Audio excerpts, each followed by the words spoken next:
For centuries, certain objects have carried stories of misfortune, fear, and unexplainable events. From glittering jewels that seem to curse their owners, to relics steeped in ancient rituals and shadowed histories, these artifacts have haunted the minds of those who dare approach them.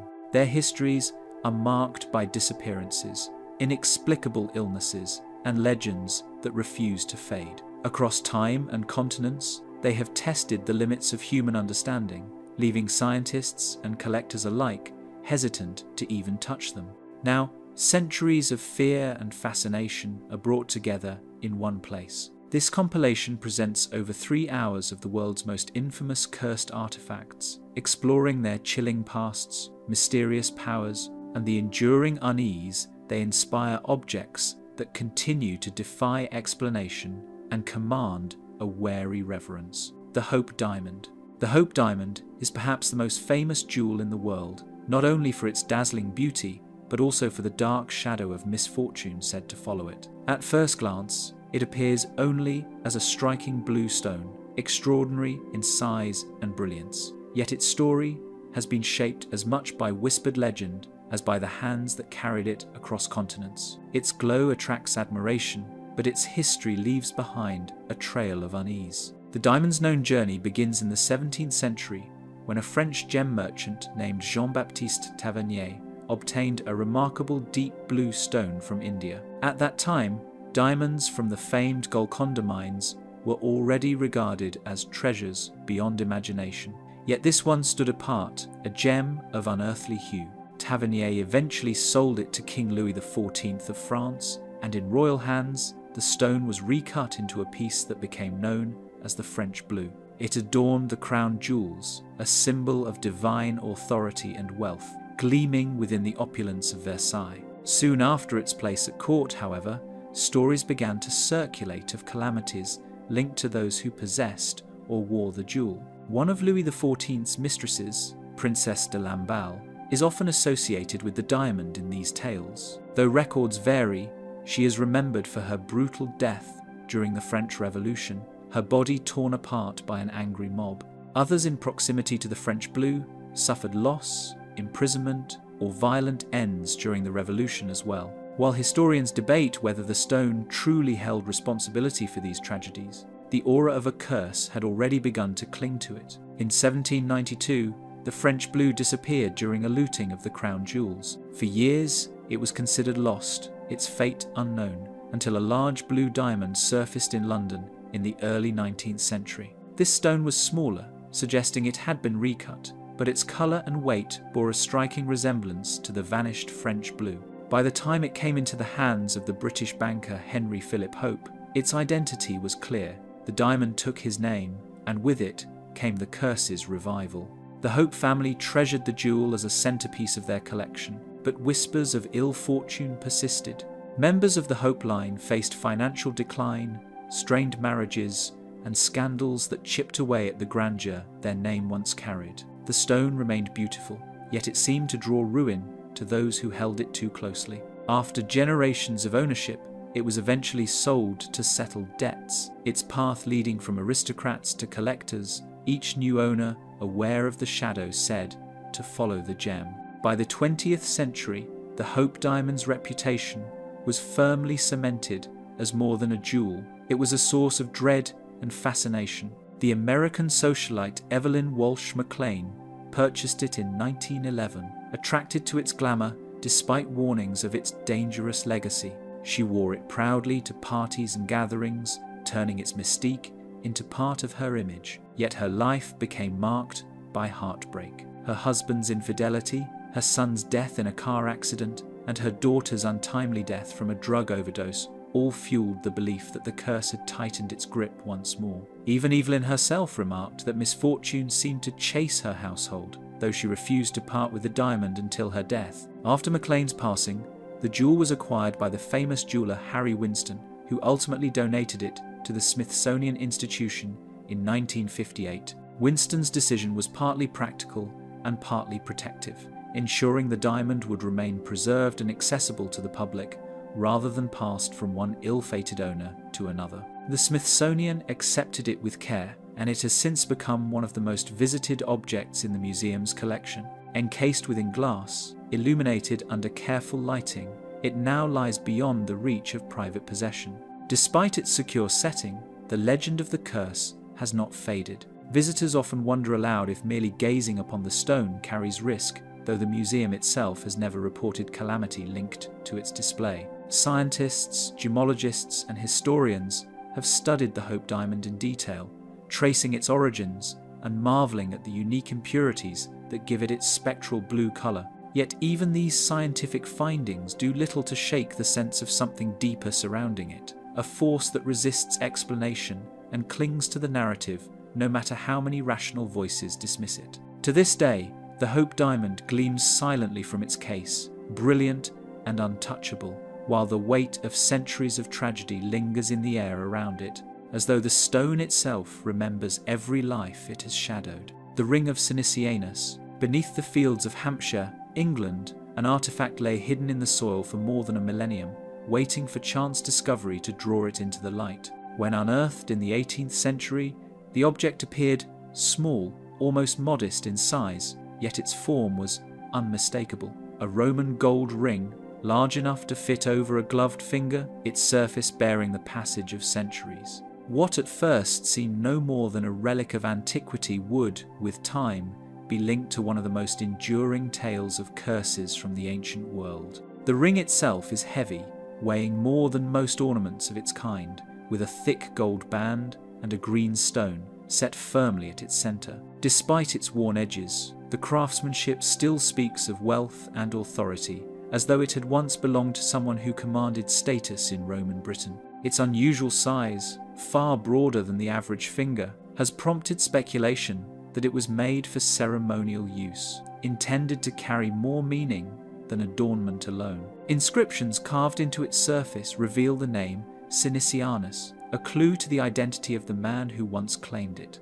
Such personalization was rare, reserved for objects that bore both ownership and significance. Yet the name is not remembered for honor or accomplishment, but for the ominous link it carries to another discovery, a link that transformed the ring from a curiosity into a vessel of fear. A cursed tablet found far from the ring, near the Temple of Nodens at Lydney in Gloucestershire, bore words of fury directed at the same name, Sinanus. Etched into lead, the text called upon the god Nodens to withdraw health and fortune from the thief until the stolen property was returned. It named Sinanus directly, binding him with divine punishment, and cursed him until the end of his days. The stolen object in question, many believe, was none other than the ring that surfaced centuries later in Hampshire.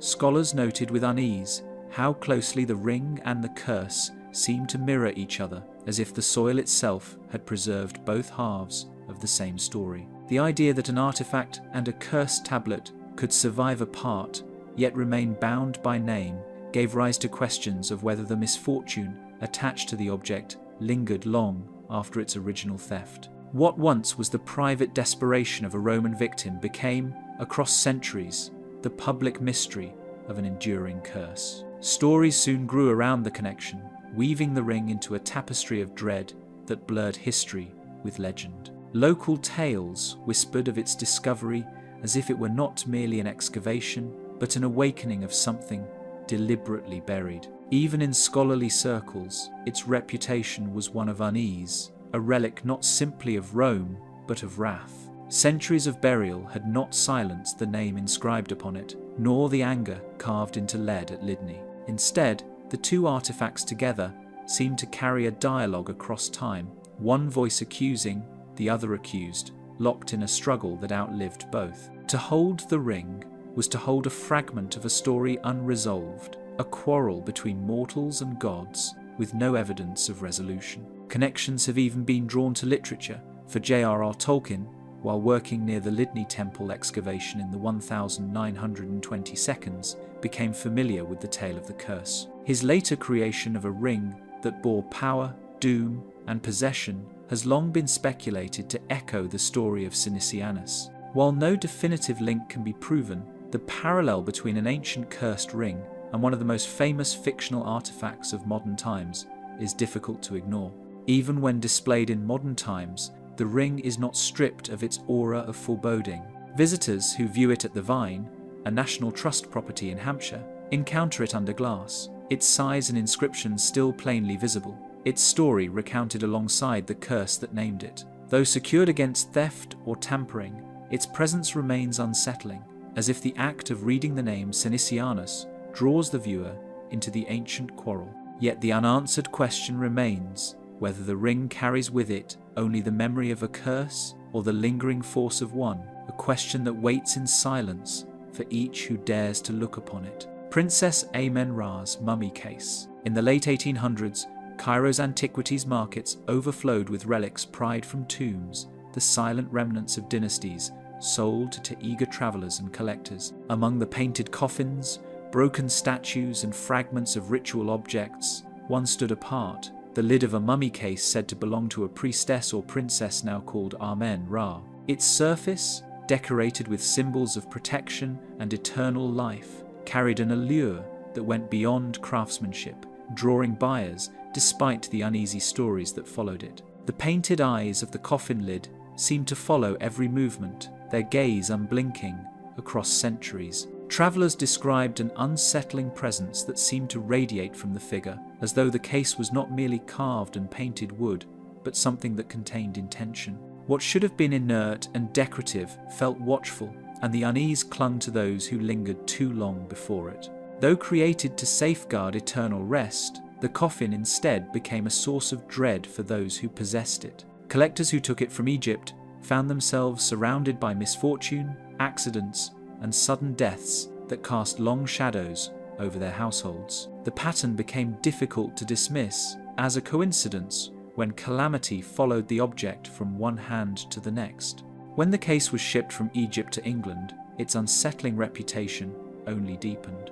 Wealthy Londoners, fascinated by the glamour of Egyptian antiquities, viewed it as both exotic treasure and ominous burden. Its owners often parted with it quickly, driven not by lack of interest, but by the growing sense that keeping it near invited disaster into their lives. Newspapers eagerly reported the uncanny misfortunes surrounding those connected to the artifact. Accounts spoke of ruined fortunes, illness, and strange deaths that trailed its passage through private collections. These reports, repeated with dramatic embellishment, transformed the coffin lid from an artifact of archaeology into a symbol of fear that gripped the imagination of the public. Accounts in London's press carried the story further, feeding public appetite for tales of ancient malice. Journalists embellished every accident and coincidence, describing sudden illnesses among handlers, mysterious fires in storerooms, and inexplicable deaths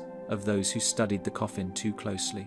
While some dismissed these as sensational inventions, others embraced the notion that the case carried with it a retribution that could not be measured or contained. The line between truth and exaggeration blurred, and the legend only grew.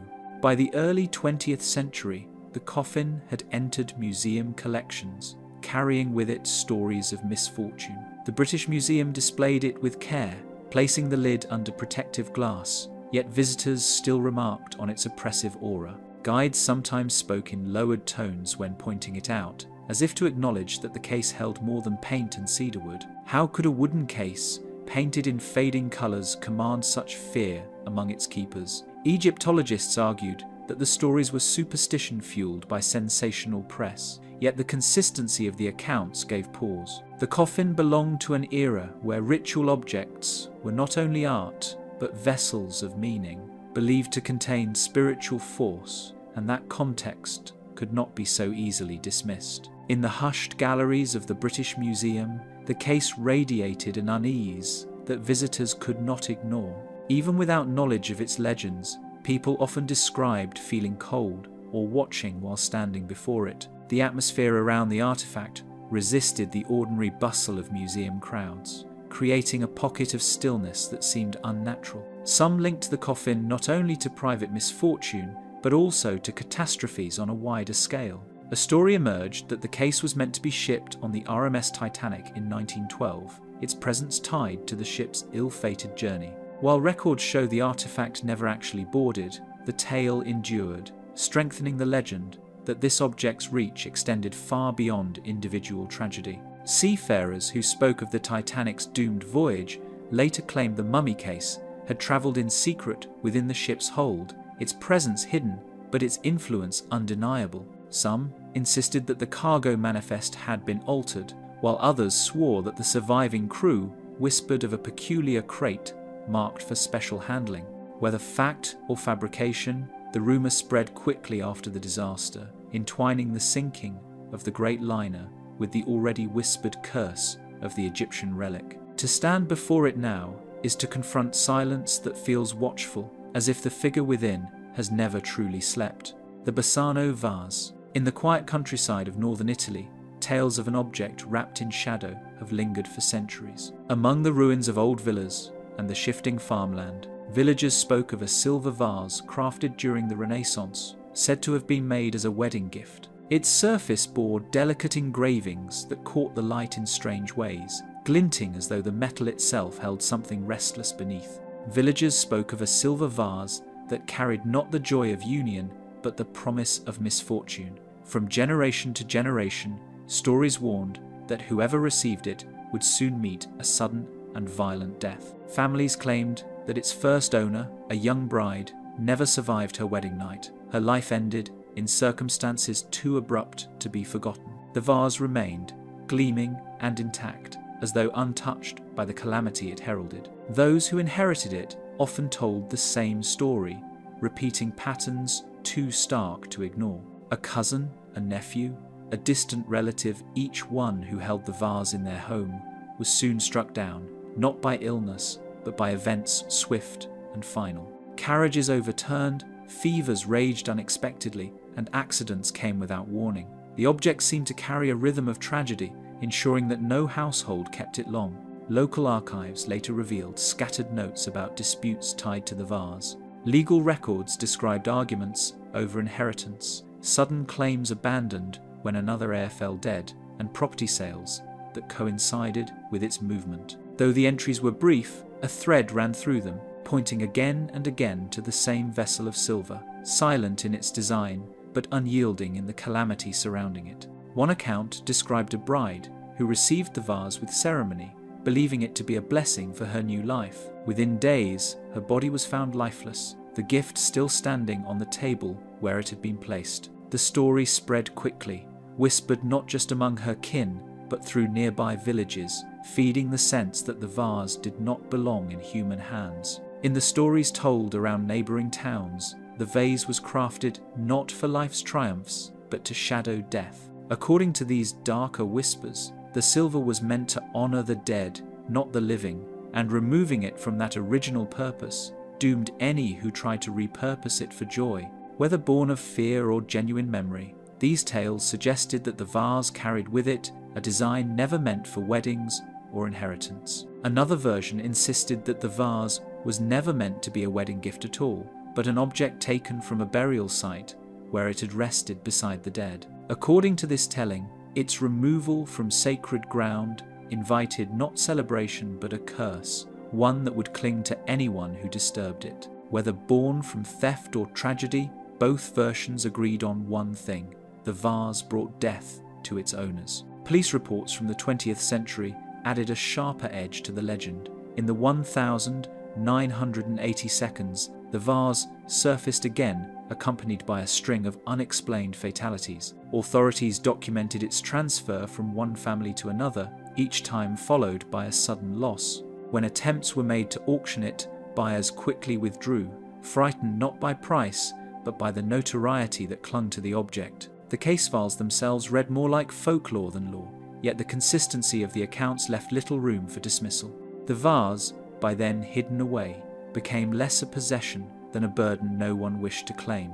Stories suggest it was finally placed in a lead container, sealed to prevent further handling, and given over to officials who wanted only to remove it from circulation. Its exact resting place remained uncertain, shielded from both collectors and the curious. Even in storage, whispers persisted, for the legend had grown too deeply rooted to vanish. People spoke of those who had tried to trace it, convinced it was buried or locked within a museum's forgotten vault. Each rumor renewed its presence, as though the vase itself resisted being forgotten, pushing its story forward through time. The Basano vase remains a puzzle, its bright surface concealed, yet still said to call out to the bold enough to lift it. The woman from Lem statue, goddess of death. Archaeological records from Cyprus in the 19th century described the unearthing of a small limestone figure, carved with simple but unsettling precision. The statue, later dated to around 3500 BCE, was found near the village of Lem,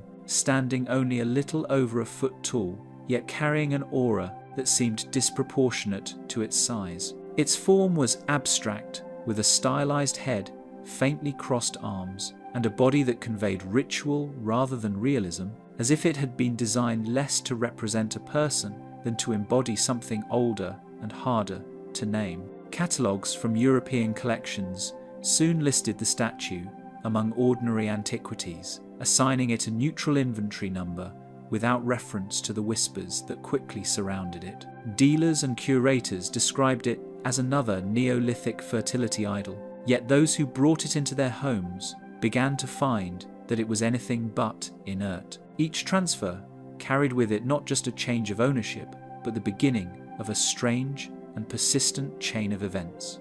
Families who acquired it began to notice a shadow of misfortune settling over their households. Deaths that seemed untimely or inexplicable followed the statue with unnerving regularity, striking first in quiet intervals, then with a pattern that became harder to dismiss. Relatives recorded the losses in diaries and letters, not as folklore, but as lived catastrophe, the kind that empties houses and leaves only questions behind. Death certificates and obituaries traced a pattern so stark that later researchers could not overlook it. Successive owners, often prominent enough to leave a paper trail, suffered multiple tragedies within a short span of years. Children, parents, and heirs all vanished from the records one after another, until whole family lines seemed to wither in the wake of the object.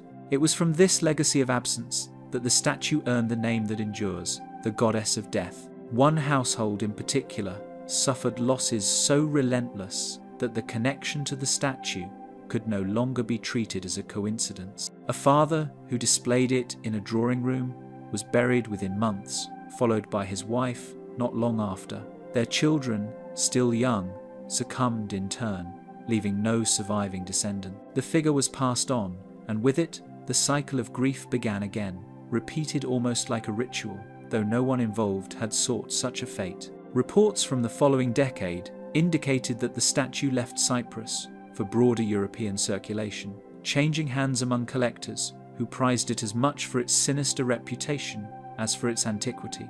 Some believed it a fertility idol, twisted by misunderstanding, others a funerary guardian that carried its role too far beyond the grave. Yet the more it was studied, the less it seemed to reveal its blank face and folded arms, refusing to give away a secret that scholars could explain. Curators debated whether the stories amounted to nothing more than superstition amplified by coincidence. Museums hesitated to display it openly, wary of feeding a legend that cast them as stewards of an object feared by the public. Yet, even among professionals, unease lingered. To acknowledge the statue meant acknowledging a line of deaths that was thoroughly documented, and while scholars might dismiss myth, they could not easily dismiss records written in ink and stone. The statue's surface, worn but cold to the touch, showed little of the life it had destroyed, as though it absorbed nothing of the grief left in its path. Its pale limestone body bore faint traces of the tools that shaped it, markings that spoke to artisans of the Neolithic period, people who believed objects could carry force into the living world. That belief, captured in ritual form, seemed to echo across millennia in ways its creators could not have foreseen. Even after transfers between institutions, the statue carried its reputation intact. Some museums quietly refused to house it, while others relegated it to storage where it would not meet the public eye. Whispers followed each decision, as though even administrators feared it might strike within their walls. Each attempt to hide it only seemed to reinforce its reputation, lending it the sense of an object that could not be safely set aside. Today, the woman from Lem remains a figure both studied and shunned. A relic of Neolithic Cyprus that continues to be surrounded by silence, leaving only the question of how a stone carved so long ago could still cast shadows over the living. The Delhi purple sapphire, among the treasures looted from Indian temples in the wake of British expansion, one stone carried with it an especially dark reputation. Known misleadingly as a sapphire, though it was in fact an amethyst, the jewel gleamed with a deep violet fire that drew attention from collectors and travellers alike. Its origins were said to lie in the temple of Indra at Kanpur, where it was revered as sacred, and the tale of its removal immediately tied it to unrest, famine, and misfortune in the region. It was described in inventories as a polished gem of unusual size, set into ornate fittings that made it both a religious icon and an object of wealth. To those who recorded its presence, the stone was not merely a decorative curiosity, but a significant piece seized during violent upheaval. Such details, scattered through colonial accounts, placed the jewel at the centre of stories that connected conquest with calamity, and these associations only deepened as it passed into new hands. Edward Heron Allen, a writer and scholar, later confessed to being tormented by the stone's influence after it came into his possession in the late 19th century. Known for his studies in literature, music, and science, Heron Allen seemed an unlikely figure to be consumed by a legend of curses, yet his writings revealed how deeply the stone unsettled him. He inherited not just the object, but also the tales that trailed it, each suggesting that the jewel destroyed peace and prosperity wherever it travelled. His notes spoke of a jewel that brought unrelenting tragedy to those who held it. Heron Allen detailed the losses of health, fortune, and stability among its keepers, including his own misfortunes after receiving it. He believed that the stone harboured a force he could neither understand nor control, a conviction that led him to describe it as accursed and stained with blood. To him, the gem seemed not inert, but alive with a malign will. The pattern of loss he traced began with earlier collectors who had taken the stone out of India and found themselves ruined in both personal and financial spheres. Later, owners echoed the same complaints: unexpected illness, family breakdown, and business collapse that shadowed the jewel's stay in their possession. The repetition of this theme misery, without explanation, seemed too precise to ignore, giving the Delhi purple sapphire its enduring notoriety. In desperation, he sealed the gem inside 7 nested boxes, determined to keep it from further harming anyone. He then deposited it in a bank vault, instructing that it should remain untouched until after his death. This act was not carried out lightly. It reflected his profound fear that the stone's influence would spread unchecked if left in circulation. For Heron Allen, containment was the only defense. Legends circulated afterward that Heron Allen had once hurled the gem into the Regent's Canal, attempting to rid himself of it entirely, only for the jewel to be recovered and returned. Other retellings suggested that he tried repeatedly to pass it on, only to have it find its way back to him, as if it resisted separation from those it marked. These stories blurred fact with folklore, but all emphasized the same point: the Delhi purple sapphire could not easily be escaped. The Natural History Museum eventually received the jewel in 1944, donated by Heron Allen's daughter after his death. It arrived with his warnings enclosed, documents that urged any future custodian to treat the gem with great caution. Displayed in its glass case, the amethyst glittered innocently, yet its reputation clung to it more tightly than any setting or inscription. Visitors who read the accompanying notes could not help but see menace in the shimmer of its surface.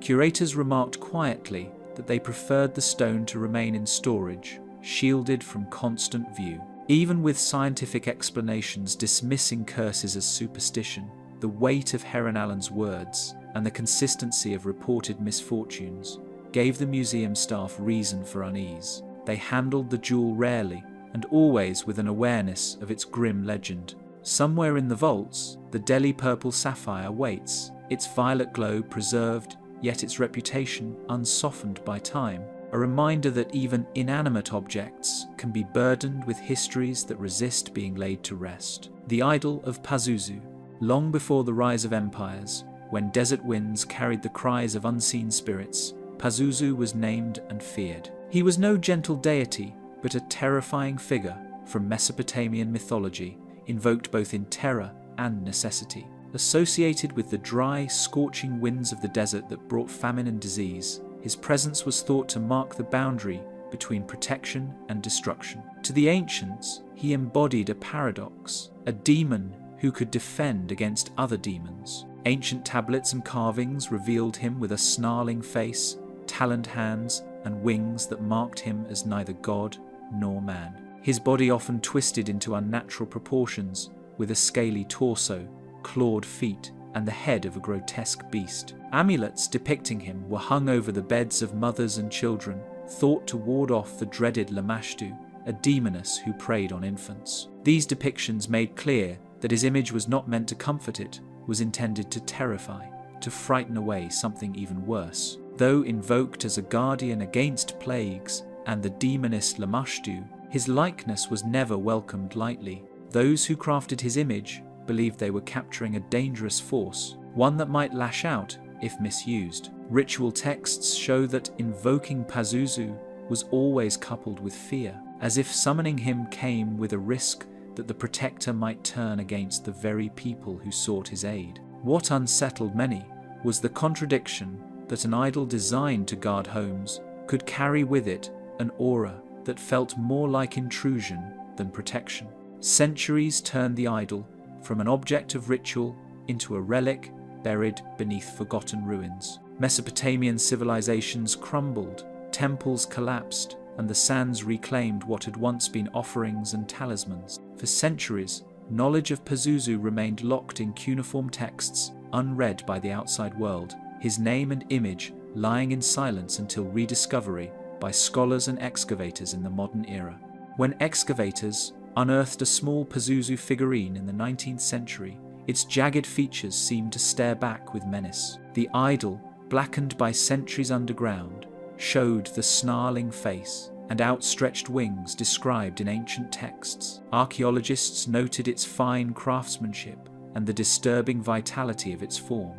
Unlike other artifacts, which lay inert as cultural remnants, this piece seemed alive, as though time had done nothing to dull its aura.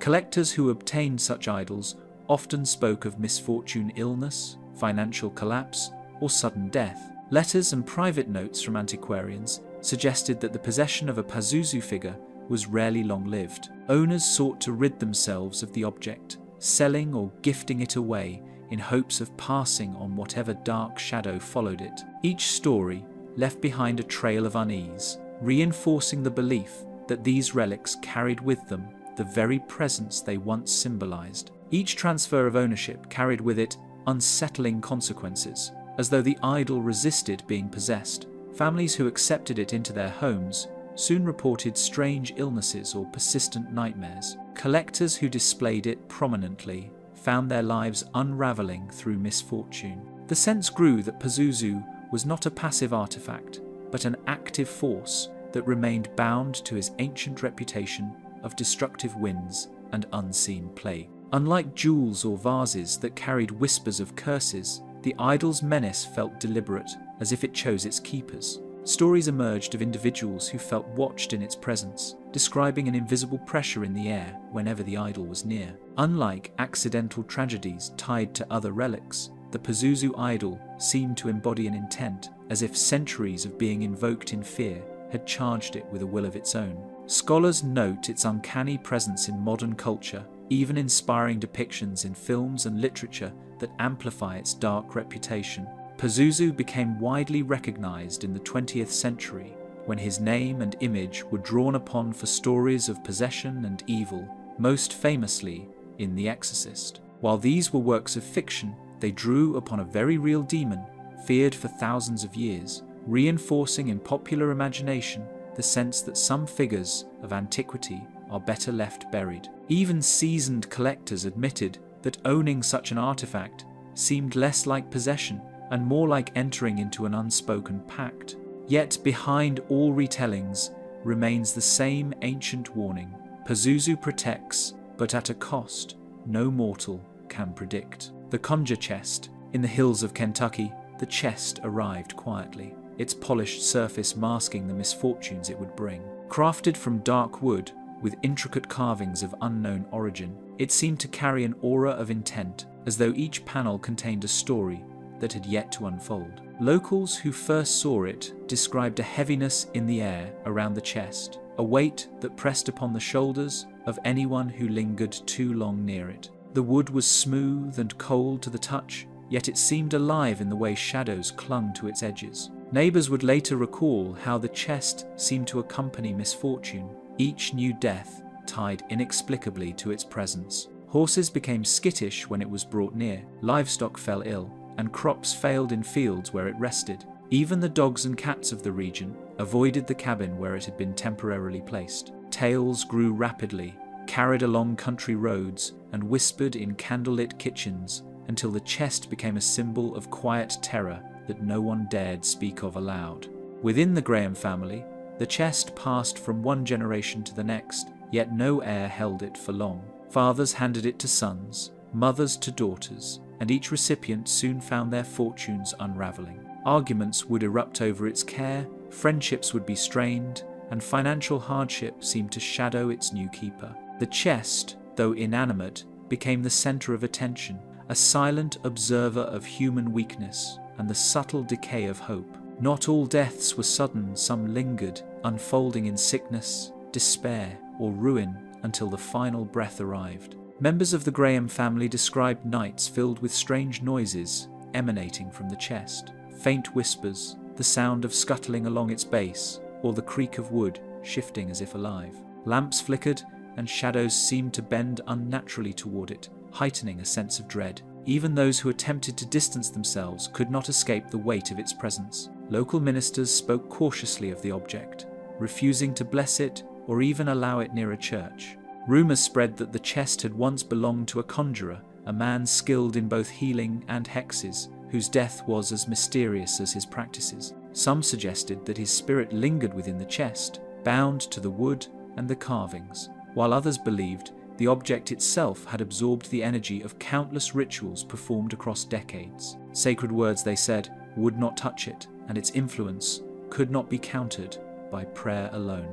One chilling entry in a family record described the chest as a burden that devoured its keepers. The entry recounted how a young woman, entrusted with the chest, fell ill without warning and spent weeks in bed, her mind tormented by nightmares she could not recall in daylight. Her father, who attempted to remove the chest from the home, suffered a sudden collapse and died before leaving the property. Written warnings accumulated, preserved by scribes and family members who could not deny the pattern, each story layering unease upon the last. By the early 20th century, whispers of the chest's curse reached beyond the county, carried in hushed tones across neighbouring towns. Newspapers printed stories under the guise of human interest, but locals knew the chest was no ordinary curiosity. Travellers passing through the hills often stopped to catch a glimpse from a distance, noting the cabin that seemed to exhale tension into the surrounding forest. The object became a local legend, an artifact of fear whose influence was measured as much in stories as in observed misfortune. Even those who never saw it believed its influence spread like a contagion, a legacy carried in stories as much as in deaths. Letters sent between families described distant relatives experiencing unexplained tragedies after coming into contact with descriptions or even images of the chest. The power of its reputation seemed independent of physical proximity, as though the chest's presence resonated through the shared consciousness of the region. Fear became an extension of the artifact itself, binding belief and reality in a loop of dread. The chest remains preserved in a Kentucky museum today, encased not merely in glass, but in generations of dread. Visitors stare through the barrier, captivated by the craftsmanship and repelled by the stories tied to it. Experts handle it with care, yet its aura cannot be measured or mitigated. Historians speculate on its origins, folklorists recount its tales, and yet none can explain why misfortune clings so stubbornly to this object. Visitors linger, but no one dares to touch the chest, as if the air itself warns that its story is not yet finished. The Gettysburg button. On the morning of the 1st of July 1863, The fields around Gettysburg stirred with the anxious energy of soldiers marching into battle. Smoke from distant gunfire mingled with the summer air, and the earth itself seemed to shudder under the tread of thousands of boots. Amidst the chaos, small objects fell unnoticed: buttons, coins, and fragments of uniforms, each carrying a silent story that would outlast the men who wore them. Among the rubble of a shattered fence near McPherson's Ridge, one such button lay partially buried in the churned soil. Its brass surface was dulled by mud and blood, yet the insignia stamped upon it still spoke of regiment, rank, and duty. Though overlooked at the time, this tiny artifact would come to symbolize the unseen echoes of that battle, a small emblem holding the weight of history and personal sacrifice. Witnesses long dead left behind traces of the button's path in letters, journals, and battlefield reports. Soldiers wrote of frantic searches for missing comrades, noting uniform fragments scattered in the grass. Though the button itself was seldom mentioned, its presence could be inferred in the details, a tangible remnant of countless personal dramas that unfolded amid the larger conflict. The button, once fastened to a blue uniform, survived not through design, but through chance. It passed unnoticed through the hands of infantrymen and officers, falling from the fabric during the fight's heat. Years later, those who encountered it remarked on a subtle unease, a sense that the small metal disc had absorbed something from the battle fear, grief, and the lingering cries of men felled in the struggle. Historical records suggest the button may have changed hands amid desperation and loss. Soldiers, scavenging the fields after the battle, pocketed buttons and fragments of uniforms as mementos, tokens of survival, or items of barter. Each piece carried with it the weight of witnessing chaos, a small relic imbued with the emotion and fear of men caught in a life and death struggle. For the Gettysburg button, these early transfers embedded it in a human story of endurance and sorrow, long before it entered the curiosity of historians or collectors. Letters and diaries, recovered decades later, added clarity to their origin.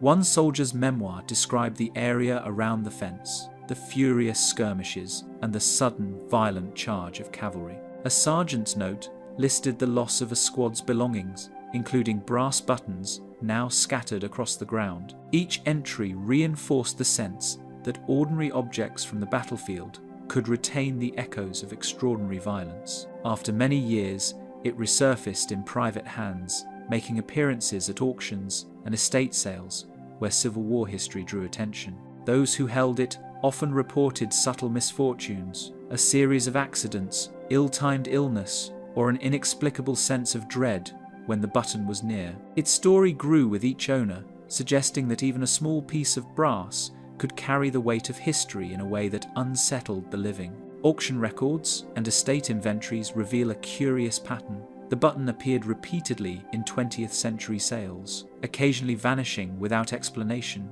or returning to prior owners unexpectedly. Dealers noted minor misfortunes tied to its display or handling, from sudden illnesses to disrupted transactions, suggesting that even in modern times, the button's presence carried a subtle but persistent unease. These occurrences reinforce the idea that the artifact retained a connection to the intense human moments it had witnessed on the battlefield. Each transfer of possession seemed to carry unease as a companion. Families displayed it in cabinets or drawers, hoping the significance would remain abstract and contained, yet the button's reputation resisted restraint. Scholars and dealers noted a pattern. The artifact had a curious persistence, always seeming to return to those who could not ignore its silent claim. Historians debated the button's significance, oscillating between explanations of superstition and the symbolic power of relics. Some suggested its notoriety was a product of storytelling, magnified by the human need to find meaning in chaos. Others argued that the button's long history of association with personal misfortune made it more than mere metal, perhaps a conduit for memory and energy left by the battle that birthed it. Visitors who walked the Gettysburg battlefield remarked on its uncanny presence in museums, the small display case drawing attention despite its size. Curators recorded repeated questions about its provenance and the legends surrounding it, noting the button's peculiar ability to inspire both reverence and unease. Its narrative was a quiet one, told through absence, through what it had survived, rather than what it could do. Its presence in the museum hums with silent memory, the button's story unfinished, leaving those who stand before it to wonder whether an object so small could hold the weight of so many lives, so much history, and so many unseen consequences. The Hexom heads. In 1971, in the quiet Northumberland town of Hexom, two boys digging in their backyard stumbled upon an odd pair of small carved heads. Crafted from what appeared to be stone or plaster, the heads bore large, staring eyes and unsettling expressions, neither human nor entirely animal. At first, the children treated them as toys, unaware that these unassuming artifacts would ignite fear and fascination across the town. Children first noticed the strange carvings moving in ways that defied explanation. They swore the heads seemed to shift positions when no one was watching, or that the eyes followed them through dimly lit rooms. These accounts, though dismissed by adults at first, became increasingly difficult to ignore as more incidents were reported within the household. The heads, once regarded as harmless curiosities, began to occupy the imagination of Hexom in ways that were both alarming and compelling.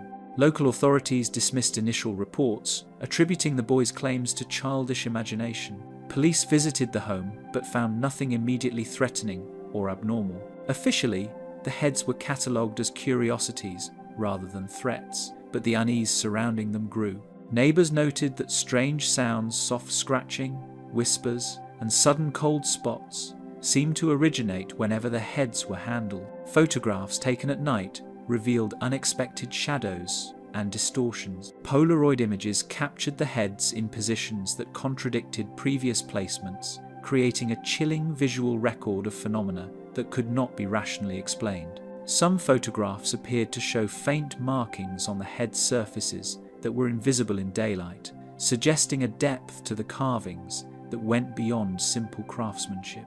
Paranormal investigators later suggested that the heads might be conduits for an unknown energy, or perhaps remnants of pre-Christian spiritual practices. They examined every detail, the shape of the eyes, the carved mouths, and the composition of the material, but no definitive conclusion was reached. Their reports, circulated in small journals and newspapers, elevated the Hexom heads from local curiosity to national intrigue. Residents reported unsettling sounds, often described as faint moaning or whispers in rooms where the heads were displayed. Pets avoided the area entirely, and some adults claimed to experience headaches or sudden nausea in their presence. These cumulative accounts fueled speculation that the artifacts were not merely carved objects, but somehow active, resonating with forces beyond ordinary perception. Scientific tests performed on the material offered few answers. Chemical analysis suggested that the heads were composed of a mixture of plaster and stone, but their precise origins and the techniques used to create them remained undetermined. Carbon dating proved inconclusive, leaving their age a mystery, and no known workshop or cultural tradition could be definitively linked to their style. Some linked the heads to ancient Celtic symbolism, citing similarities to carvings found in nearby sites. Others suggested more modern origins, perhaps pranks or artistic experiments gone awry. Yet the intensity of the experiences described by the boys and their family resisted easy explanation, hinting that the head's influence might transcend ordinary human interpretation. Tourists to the Hexom area mentioned hearing about the heads and seeking glimpses of them. Even those who never directly interacted with the artifacts described feeling a sense of tension or unease when visiting the home. Word of the mysterious carvings spread beyond Northumberland, drawing curiosity seekers who left both puzzled and unsettled by their encounters. Even after rigorous examination, the origin of the carvings remained elusive. Scholars, skeptics, and enthusiasts debated endlessly, producing articles and radio segments, yet no consensus emerged. Every hypothesis, ranging from ancient pagan ritual to mischievous modern hoax, failed to fully account for the reports of movement, inexplicable sounds, and the persistent sense of being watched that followed the heads. The heads, now housed in private collections, remain largely inaccessible to the public. Their story has become a legend, whispered in historical circles, a tale that merges folklore, mystery, and the uncanny. Each new generation that hears of the Hexom heads adds to the aura surrounding them, ensuring that the fascination and fear they inspire endure. The enigmatic carvings continue to captivate and unsettle experts, leaving open the question of whether the Hexom heads are merely relics of a playful past or silent witnesses to forces humanity has yet to understand. The Black Orlov Diamond, Eye of Brahma. Whispers from India tell of a diamond that once gleamed in a temple shrine, resting as the sacred eye of Brahma. Unlike other gems prized merely for their beauty, this black diamond was revered as divine, a stone bound to the eternal presence of a god. Legends claim it was set in a statue that radiated calm authority, a symbol of the deity's watchful gaze upon the faithful who entered the temple. In temple tradition, the eye was believed to protect balance, and its removal was thought to blind the god it once honored, leaving the sacred place vulnerable to misfortune. From the sanctity of a shrine, the gem was said to be stolen, severed from its divine place, and thrust into mortal hands. The act of removal became the origin point of its dark reputation, for to desecrate a sacred idol was to call down a curse that no one could easily escape. The diamond's spiritual significance had been shattered, and with it came stories of calamities that followed the thieves and their descendants. Those who touched it after its removal seemed bound to fates marked by betrayal, exile, and blood. The theft itself could not be hidden for long, and those who sought to profit from the jewel found that wealth came entangled with violence. It was said that more than one owner met with sudden ends, as though the diamond bore a memory of its lost sanctity and refused to rest quietly in human possession. Stories carried across continents gave the diamond a reputation more feared than coveted. By the time it appeared in whispered accounts beyond India, the gem was already treated as a thing not simply precious but dangerous. Collectors pursued it with fascination, yet few were willing to claim it openly.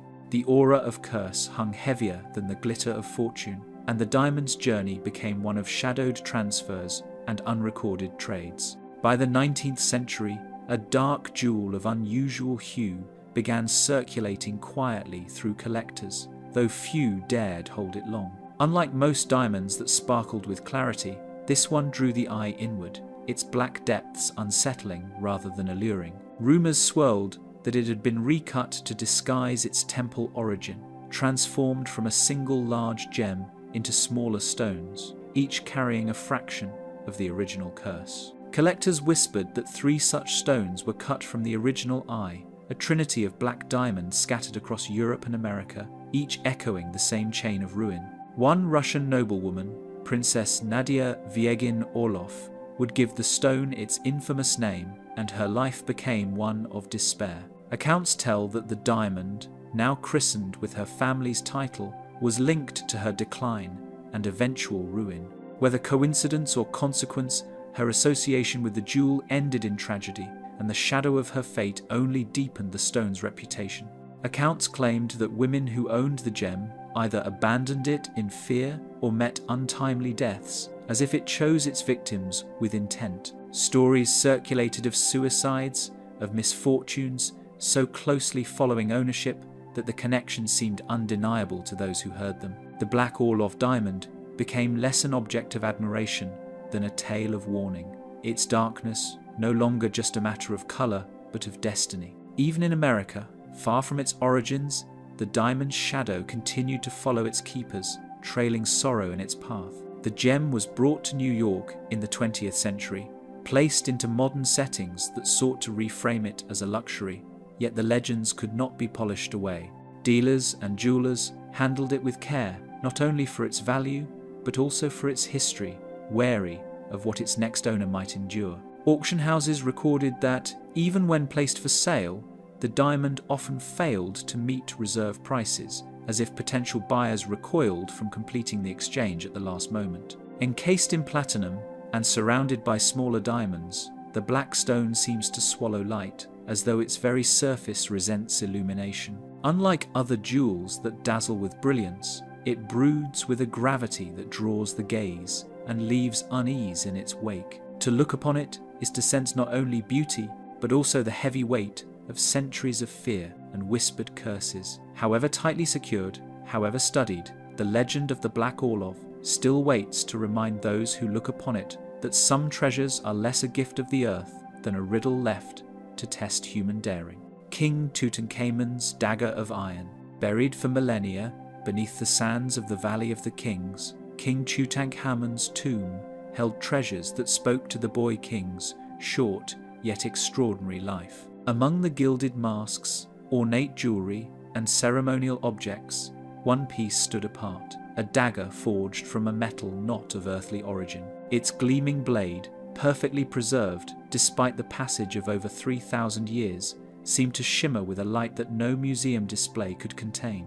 Even amidst gold and gemstones, the dagger exuded a sense of otherworldly significance. Forged from a metal not of earthly origin, the blade has long fascinated scientists. Composed primarily of iron, it contains a significant proportion of nickel, suggesting a celestial source. Analysis indicates the material originated from a meteorite that fell to Earth long before Tutankhamun's reign. This revelation transformed what might have been a ceremonial weapon into a cosmic relic, a connection between the heavens and the Egyptian pharaoh's earthly power. Archaeologists were astonished by the flawless edges of the dagger. Unlike many artifacts buried in tombs, which often bear the scars of time, this blade maintained the precision of a master smith. Its balance, curvature, and etching demonstrated a level of craftsmanship that rivaled modern metallurgy. Such perfection deepened the mystery. How could artisans of the 14th century BCE manipulate a material harder than many contemporary tools? And what symbolic meaning did this impart to the pharaoh? Analysis of the blade revealed traces of nickel and cobalt embedded in its surface, confirming its extraterrestrial origin. This composition, rare even in modern ironworks, suggested that ancient Egyptians may have revered the dagger not only for its beauty, but also for the unknown power they sensed in its cosmic material. Every spark from its polished edge could have been read as a signal from the heavens, a reminder that Tutankhamun's rule was intertwined with forces far beyond the Nile.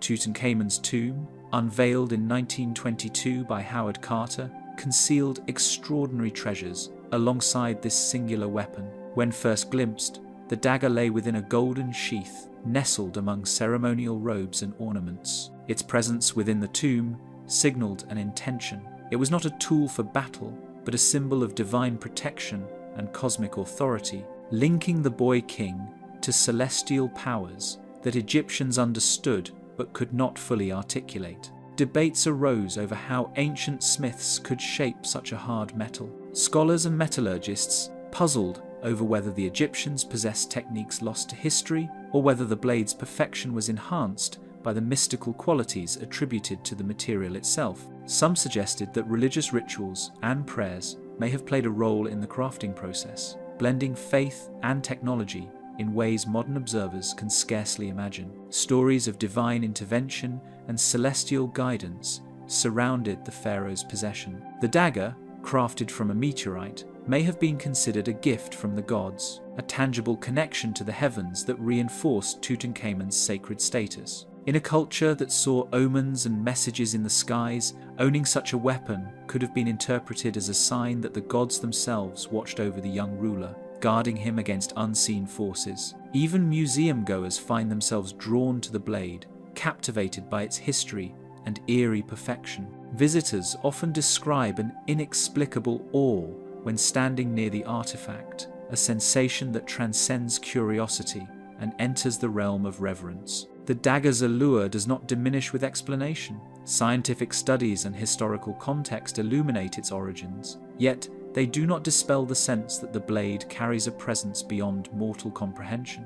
Metallurgists continue to examine its unusual composition, attempting to reconcile ancient techniques with modern knowledge. Each test reveals more about the properties of meteoritic iron and the ingenuity of the Egyptians, but none diminishes the aura of mystery. The dagger's flawless preservation and cosmic origin make it a singular relic, a reminder that some artifacts retain secrets that even science cannot fully decode. Some speculate that the dagger's star-born origins inspired reverence and fear in ancient Egypt, amplifying its symbolic power. Priests may have conducted elaborate rituals to honor it, believing that the blade connected the pharaoh directly to celestial forces. It was a weapon of both protection and divine authority, a symbol that transcended the physical and entered the spiritual realm, embodying the delicate balance between life, death, and cosmic destiny. Among the treasures of the Boy King, the blade stands as a singular enigma,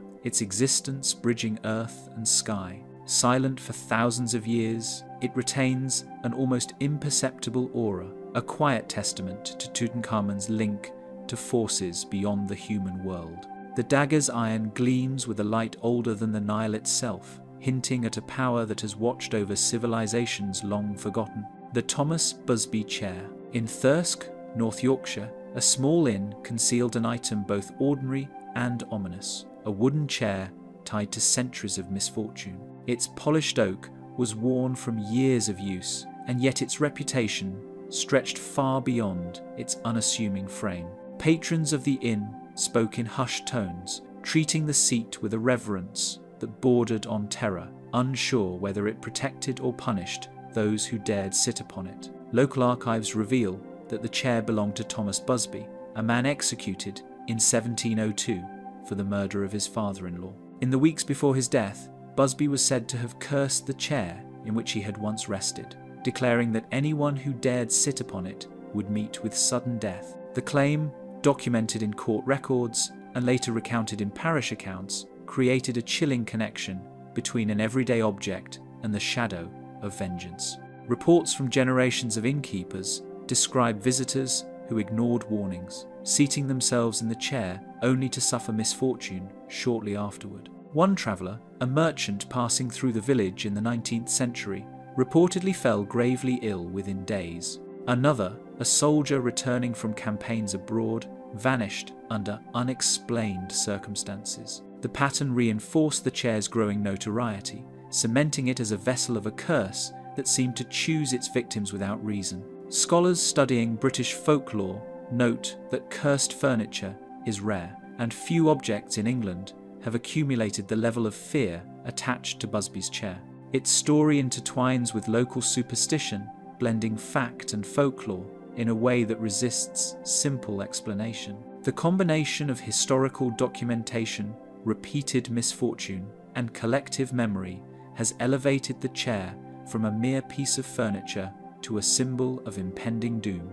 Inn visitors often recalled an uneasy feeling when entering the room where the chair rested. Footsteps seemed to falter, shadows lingered, and a coldness that had no source was frequently reported. These sensations, subtle yet persistent, reinforced the idea that the chair's influence was not only legendary, but perceptible, affecting the senses of those who drew near it. Historians point out that the chair's physical characteristics may have contributed to its mystique. Its high back, carved with intricate patterns, and solid oak construction gave it an imposing presence. No ordinary seat could command such attention, and the craftsmanship suggested a permanence that mirrored the inescapable nature of Busby's curse. Generations of locals have recounted the efforts to safeguard the inn and its patrons. Some placed the chair in a corner, cordoning it off from casual use. Others, fearing legal or moral responsibility,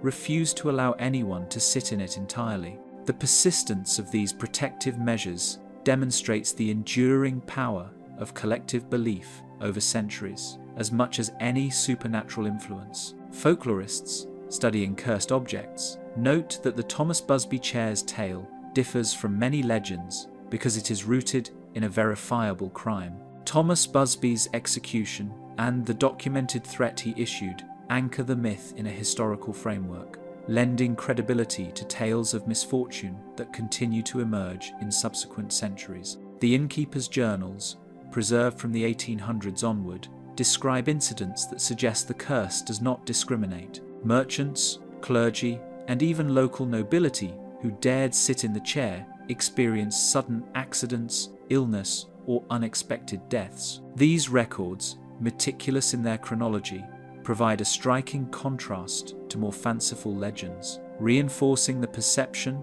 of deliberate malevolence embedded in the object. Decades later, the chair was carefully removed from public seating and placed in a corner against the wall, but stories of its influence did not diminish. Tales of unexplained illness and misfortune continued to circulate, passed from innkeeper to innkeeper and whispered among guests. The chair's aura seemed to exist independently of its physical use, a reminder that some objects carry reputations that endure beyond the ordinary laws of cause and effect. Tales continue to circulate among locals and in regional guidebooks, warning travelers not to test the legend. Even those who had never seen the chair in person felt its presence through the retelling of events, an invisible weight carried across time and distance. The fascination with the chair persists not only because of fear, but also because of a morbid curiosity that binds people to the unknown.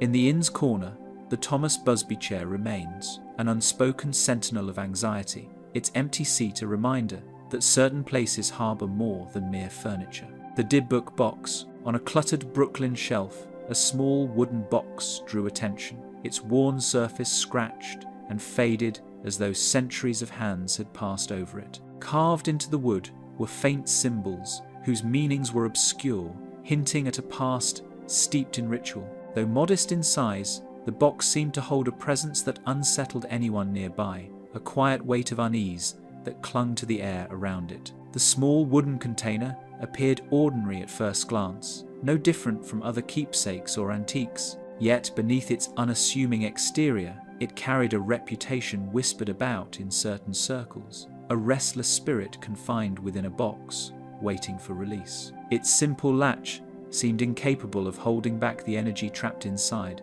and those who examined it felt a subtle resistance, a tension that could not be explained. Owners quickly noticed an unsettling pattern of misfortune, as if mere possession invited calamity. Financial troubles, sudden illnesses, and unexplained accidents shadowed anyone who dared to keep it. Even the most skeptical observers found it difficult to ignore the coincidences, each one growing heavier than the last, until fear itself became inseparable from the box. Originating in Eastern Europe, the box carries a legacy of superstition that stretches back decades. It was said to have been brought to America in the mid-20th century, carried by those seeking a tangible connection to old world folklore. In its original context, the Dybbuk was believed to be a spirit that could attach itself to the living, harbouring anger or unfinished business, and this box became the unlikely vessel of such a presence. One man awoke to hear voices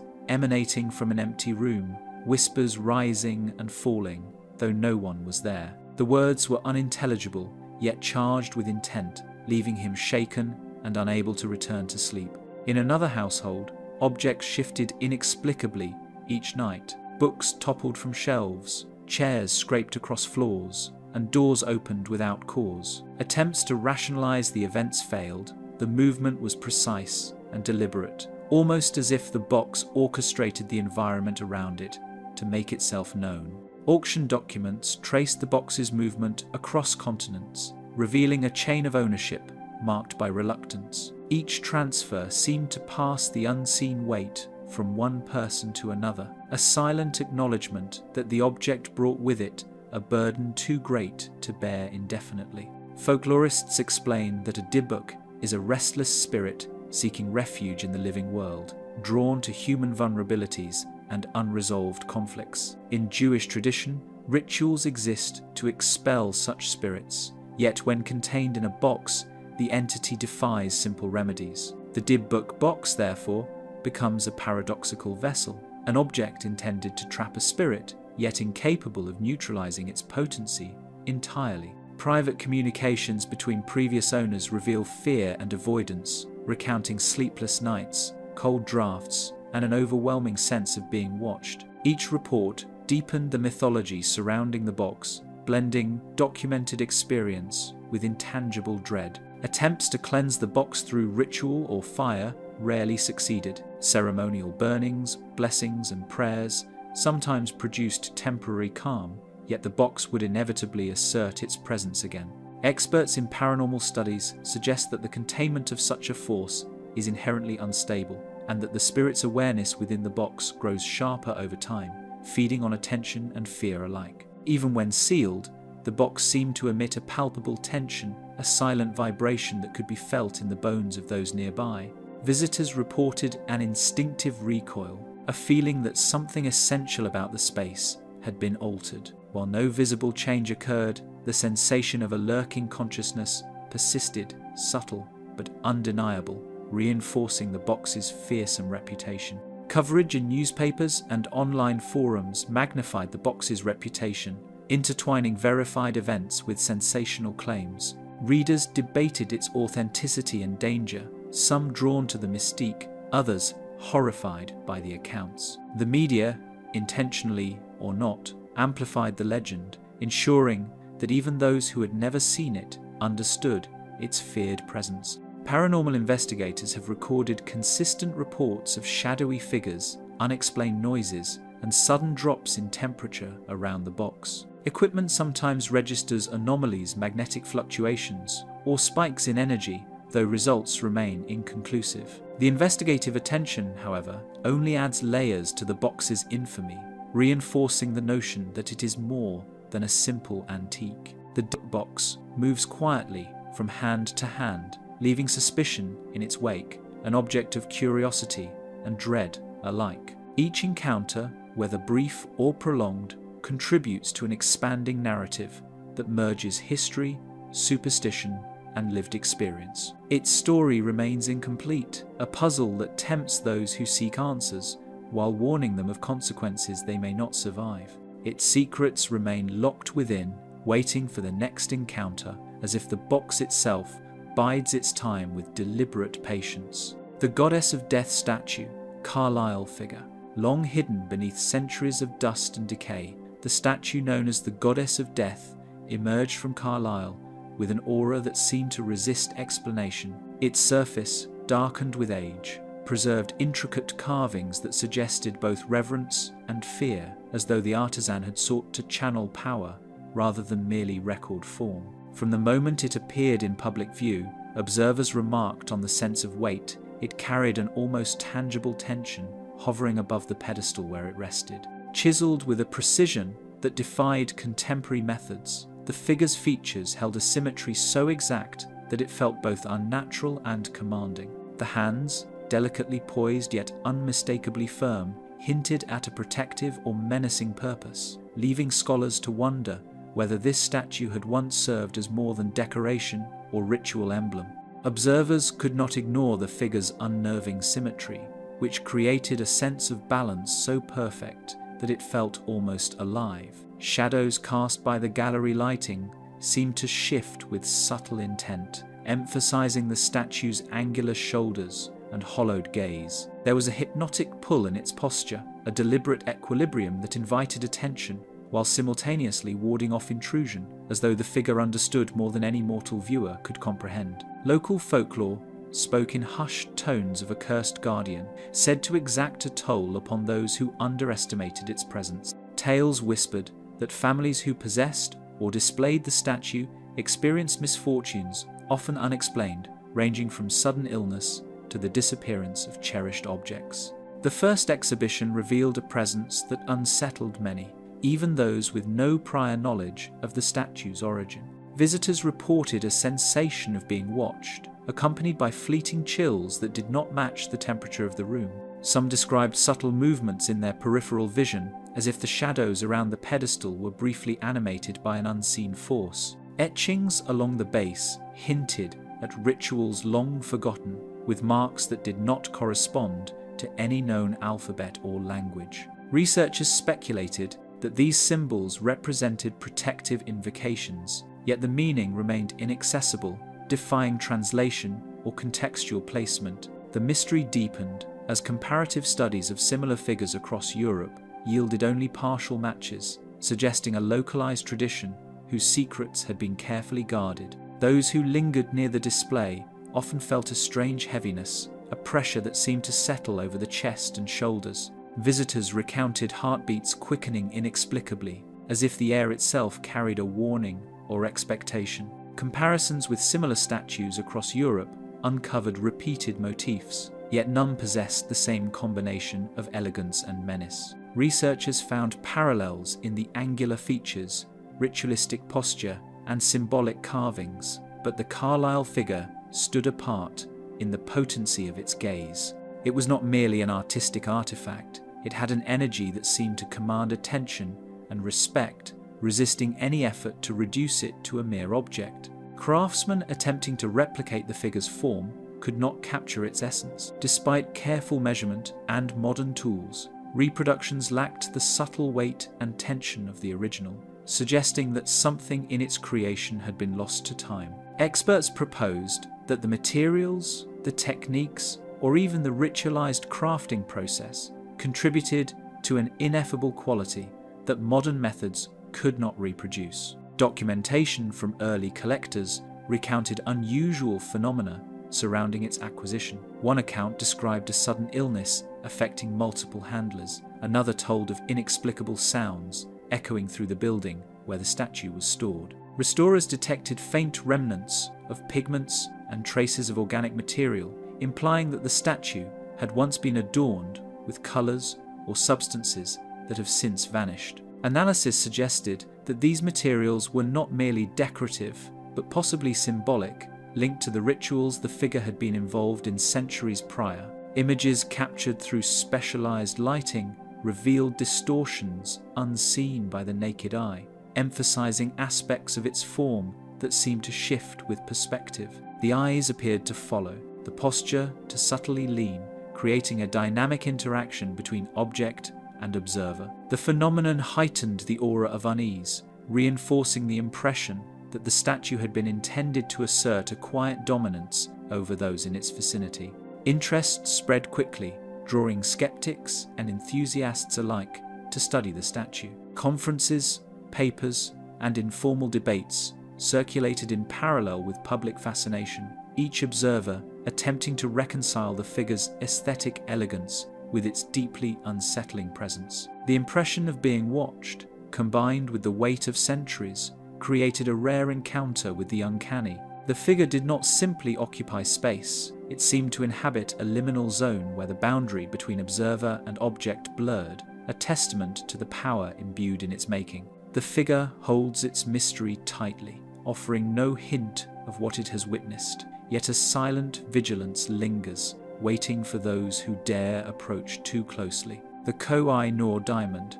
Legends surrounding the Koh-i-Noor begin not in a single place, but in the blurred intersection of myth and recorded history, where the diamond first appears as a stone already laden with meaning. Early accounts suggest its origins may stretch as far back as the 13th century, whispered through chronicles that rarely distinguish fact from embellishment. By the time it enters the written record with certainty, it is already a prize that rulers fought, schemed, and bled to possess. Across the shifting empires of South Asia, the diamond became both a symbol of divine favour and a mark of imminent downfall. Dynasties rose, in possession of it only to collapse within a generation, leaving behind stories that warned of its dangerous allure. The Mughal emperors displayed it in dazzling thrones and regalia, but even their wealth and power did not shield them from conquest and betrayal. The jewel's brilliance always seemed to be accompanied by the shadow of ruin. When the Persian ruler Nader Shah invaded Delhi in 1739, the fate of the Koh-i-Noor turned once more. He seized the gem after storming the city, and it was said that the moment it was pried from the peacock throne, Delhi fell into devastation. Nader Shah himself would later be assassinated, his empire fractured, and the diamond passed into yet another cycle of shifting ownership, each transfer reinforcing the belief that the stone carried calamity. Later in the 19th century, the diamond became entangled in the story of the Sikh Empire. Ranjit Singh, the empire's formidable leader, wore the Koh-i-Noor as a centerpiece of his authority. Yet his death unleashed chaos, with family members vying for power, conspiracies erupting, and a once mighty kingdom rapidly unraveling. Even attempts to honor the stone with religious dedications could not prevent the turbulence that followed, deepening its reputation as a cursed possession. After the annexation of Punjab by the British in 1849, the Koh-i-Noor left South Asia under a treaty that transferred it to Queen Victoria. Its arrival in Britain was met with fascination and suspicion alike. While it glittered in the Great Exhibition of 1851, Critics noted that the diamond's dull cut failed to capture its fabled brilliance, and soon after it was recut in London to enhance its sparkle. Yet even as it was reshaped, the whispers of its curse continued to travel alongside it. Within the walls of the British royal family, the stone was treated with unusual caution. Unlike other jewels, it was designated for use only by female monarchs or consorts, a decision rooted in the superstition that men who wore it would meet disaster. Queen Victoria wore it sparingly, while later queens displayed it as part of crowns or ceremonial ornaments. Yet the sense of unease surrounding it never fully dissipated. During the turbulent 20th century, whispers of the curse returned, linking the diamond to the very struggles of empire. Each demand for repatriation carried not only a political weight, but also the undertone of misfortune, as if unresolved ownership kept the curse alive. Newspapers and speeches from India's independence movement occasionally invoked the Koh-i-Noor as a symbol of exploitation, warning that a jewel taken under duress could never bring harmony to its keepers. Not all of its menace was cloaked in myth, for the Koh-i-Noor also stood at the center of contested histories. Many in India, Pakistan, Afghanistan, and Iran demanded its return, each claiming the diamond as part of their heritage. Political disputes and cultural debates followed wherever the gem was discussed, fueling the idea that the stone itself could not exist peacefully in any single hand. Ownership of the Koh-i-Noor seemed as fraught and dangerous as the legends that branded it cursed. Modern exhibitions present the diamond as one of the crown jewels of the United Kingdom, but its display behind glass does not erase the weight of its past. Visitors often stand before it in silence, caught between marveling at its brilliance and remembering the violence, betrayal, and upheaval woven into its history.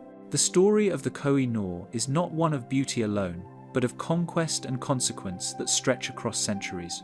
And still, amid the glittering showcase and careful guards, one question remains: whether the brilliance of the Koh-i-Noor is a gift of fortune or a reminder that even the brightest treasures can carry shadows no hand dares to lift. The Pulgasari figurine. In the center of North Korea, tucked away within a modest museum in Pyongyang, an unassuming bronze figurine drew whispers from staff and visitors alike. The statue, known as the Pulgasari figurine, depicted a monstrous creature, its small but muscular frame frozen in mid-roar, claws poised as if to snatch anything within reach. Though its artistry was undeniably intricate, the object carried an aura that seemed to ripple beyond its polished surface, a silent weight that unsettled those who approached it. Tales of strange mishaps and accidents began to circulate in the museum, each incident growing stranger and more inexplicable than the last. The origin of the figurine was cloaked in mystery, its history fragmented by decades of secrecy. Pulgasari itself is a legendary creature, said to devour metal and grow stronger with each bite. Folklore suggested the figurine had been created during a period when local artisans sought to capture protective spirits in their work.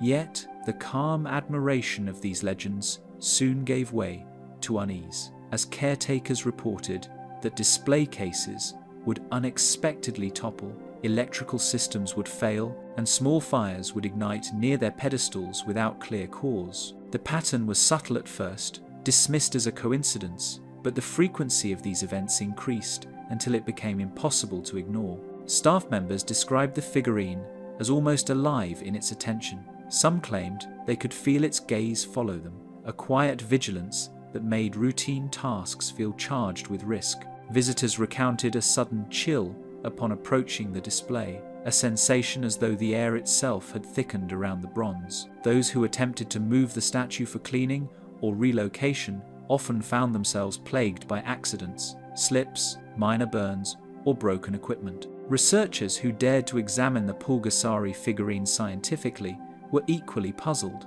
Metal analyses revealed nothing unusual, and no environmental factors could explain the repeated electrical failures or fires. Attempts to replicate the conditions of the museum elsewhere yielded no results, further intensifying the sense that the figurine carried a localized, almost intentional presence. For those intimately involved with its care, the museum became a stage of quiet tension, each day shadowed by the possibility of calamity. The stories surrounding the Pulgasari figurine were not confined to Pyongyang alone. Informal accounts from defectors and scholars hinted at prior owners who encountered similarly inexplicable events. Workshops where the statue was once crafted reportedly experienced sudden machinery breakdowns and minor fires, incidents so frequent that artisans came to fear working near the piece. Even visitors with no prior knowledge of the legends often felt the tension upon entering the room. Some spoke of an instinctive fear,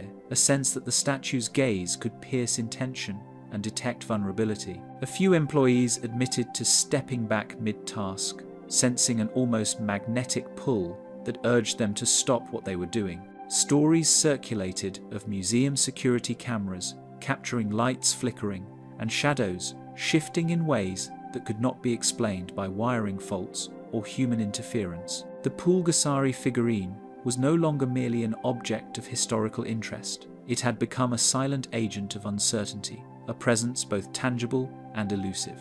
Attempts at rational explanations were inevitably overshadowed by the sheer consistency of events. Technical teams repaired damaged wiring, reinforced display cases, and monitored environmental factors. Yet the accidents continued, as though the figurine itself had learned to adapt. Visitors' photographs showed faint silhouettes near the statue where no person stood, and some who lingered too long claimed to hear the faint, metallic, crunching sound for which the Pulgasari was named, though the room contained no metals in motion.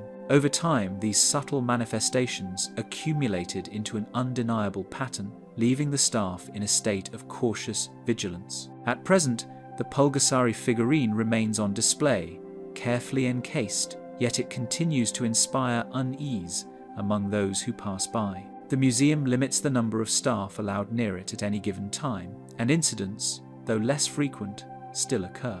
Every so often, a tool will fall, a circuit will fail, or a fire will flare, briefly, and vanish. To the untrained eye, it appears merely as an artifact of folklore and skilled craftsmanship. Yet to those who understand its history, the figurine is a quiet reminder that some objects harbour forces beyond comprehension, forces that do not yield to human control. And as the museum lights flicker once more above the Pulgasari figurine, a shadow shifts ever so slightly, hinting that the creature may not be as still as it seems. The amethyst of the Temple of Indra. Light filtered through narrow windows, casting irregular patterns across the temple floor. Dust hung in the air, stirred by faint movements of air that seemed to hesitate before fading. The quiet of the hall was nearly absolute, broken only by the soft echo of footsteps on worn stone. Every corner of the chamber seemed to hum with anticipation, though no sound came from anywhere visible. The amethyst sat on the altar, its violet surface catching what little sunlight remained. Its facets reflected the room unevenly, as if refusing to settle into one pattern. Despite its modest size, the gemstone drew the eye inescapably, a centre of gravity in a space otherwise filled with carved stone and muted tones. Observers often paused instinctively, caught by a tension that had no obvious source. Generations of guardians had recorded its arrival, noting unusual events around it. Temple archives contained accounts of caretakers who had witnessed faint movements near the stone, lights flickering, or shadows behaving oddly. Each record described incidents with careful language, avoiding exaggeration, yet the cumulative weight of these notes hinted at something beyond natural explanation. Scholars consulting the manuscripts found repeated references to illness, sudden discomfort, and disorientation among those who spent prolonged time near the gem. Ritual implements surrounded the amethyst, their presence suggesting centuries of careful ceremonies intended to contain its power. Carvings on the altar described offerings made to appease unseen forces, and fragments of parchment recorded incantations that hinted at protective measures beyond ordinary comprehension. Fingers that brushed the stone tingled, leaving a subtle, persistent unease. Even slight contact seemed to produce an effect that lingered long after the hand was withdrawn. Guards and visitors alike described a sensation of weight pressing lightly against their chest, a quiet insistence that unsettled thought and focus. None could explain why such a small object could affect perception so reliably, yet the pattern was difficult to ignore. Sensors placed near the gem recorded strange fluctuations, unexplained by any known source. Electrical readings spiked without cause, and sensitive instruments registered shifts in magnetic fields that could not be accounted for by building materials or wiring. Researchers attempting to isolate variables found results that defied conventional understanding. Every attempt to analyze the stone scientifically ended with instruments malfunctioning or readings that contradicted each other, leaving a faint but persistent aura of doubt in the minds of observers. Records described caretakers falling ill soon after handling the amethyst. Journal entries detailed mild fevers, nausea, and disorientation that appeared without warning, sometimes affecting several people in quick succession. Temple elders treated these incidents with ritual measures, cleansing the stone and performing prayers, yet even these precautions seemed to reduce the effects only temporarily. The accounts hinted that the amethyst exerted a presence independent of human intention or interpretation. A subtle pressure seemed to press against the mind, making concentration falter in even the most steady observers. Temple scholars noted that extended study of the gem often ended abruptly, not from fatigue, but from a creeping mental tension that suggested observation itself provoked a response. Individuals reported strange sensations of anticipation, as though the amethyst could perceive intent or scrutiny, responding in ways that were imperceptible but unmistakable. Lanterns swayed without wind, and shadows shifted across the walls. The irregular flicker of light produced angles that seemed impossible, sometimes elongating shapes or dividing them in ways that no single source could explain. Each movement of light created a rhythm of subtle disorientation, leaving the chamber feeling less stable than its architecture suggested. Even those accustomed to darkened temple interiors found themselves adjusting instinctively, scanning corners they did not trust. Occasionally, faint vibrations could be felt through the stone floor, subtle enough to be dismissed, yet impossible to ignore over time. Small objects nearby would shift slightly, and shadows seemed to stretch towards the amethyst, as if drawn by a force that obeyed no known law of physics. Observers leaned closer, then stepped back instinctively, uncertain why. A strange tension hovered over the altar, an invisible line of caution that no instruction or sign could enforce. Many described a fascination that opposed instinctive fear, compelling attention while warning against action. The amethyst became a focus of both awe and unease, a rare object whose presence required respect without comprehension. The violet glow shimmered once, leaving the room colder than before. The idol of Nataraja, Chola bronze. Forged in the heart of southern India, the bronze idol was an exquisite representation of Nataraja, the cosmic dancer. Its creation belonged to the Chola dynasty, a period renowned for artistic mastery and religious devotion. Every curve of the figure was deliberate, every motion captured in metal, as if the deity were frozen mid-performance, arms extended and feet poised above a ring of flames. The sculpture embodied both spiritual reverence and technical skill, a reminder of the culture that revered movement, rhythm, and divine balance. Every curve of the figure captured motion in metal, the delicate details betraying hours of careful craftsmanship. The halo of flames surrounding Nataraja's form flickered with carved intensity, and tiny ornaments hinted at sacred stories that even the most practiced scholars could scarcely decode. Its small size belied the impact it would have on all who possessed or displayed it, for the bronze carried a presence that seemed to ripple beyond aesthetic admiration. The temple that housed the statue treated it as sacred, performing daily rituals to honor its presence. Priests offered oil, incense, and careful chants, maintaining a rhythm that had persisted for centuries. The idol was never handled lightly, movements were deliberate and ceremonial, and each caretaker recorded observations meticulously. Within these records lay the first hints that the idol's influence extended beyond spiritual guidance, affecting the lives of those who interacted with it in ways that could not be explained. Centuries later, the idol was removed under circumstances that blurred legality and secrecy, entering the world of collectors and museums. War, colonial expeditions, and the looting of temples spread many such treasures far from their origins. Once in private hands, the Koh-i-Noor bronze became part of collections that prized it for beauty and rarity. Yet its history hinted that admiration could come with consequences. Those who brought it into unfamiliar spaces often found their surroundings subtly altered, a misalignment of fortune that seemed to shadow their every action.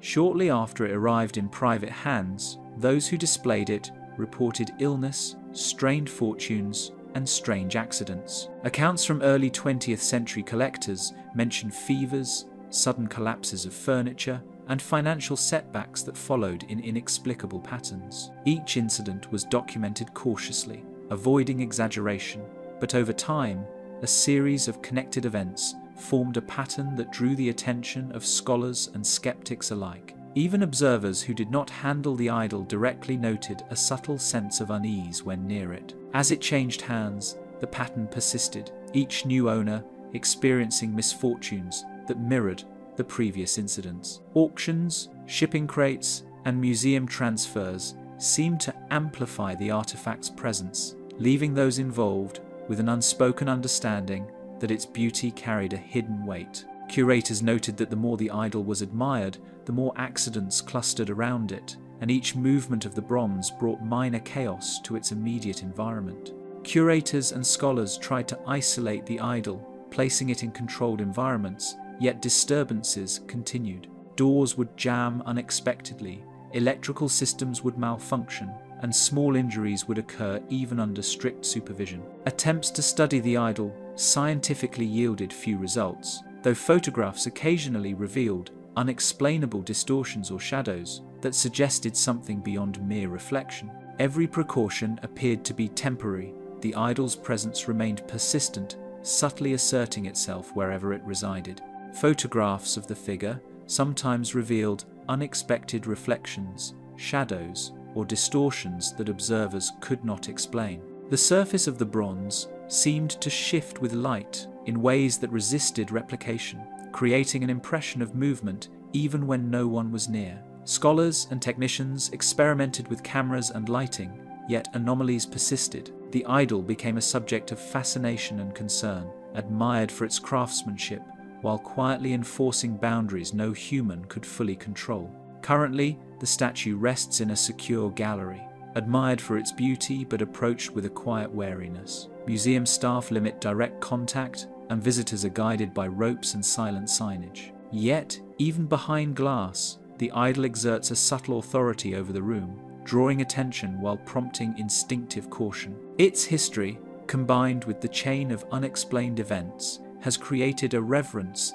that borders on fear, reminding those who observe it that some objects carry stories far beyond their surface. Even encased in protective barriers, the bronze figure's gaze seems to follow, a reminder that some relics keep counting the steps of those who dare to draw near. The Maori warrior masks, wooden forms painted with intricate patterns and adorned with feathers, represented more than mere artistry.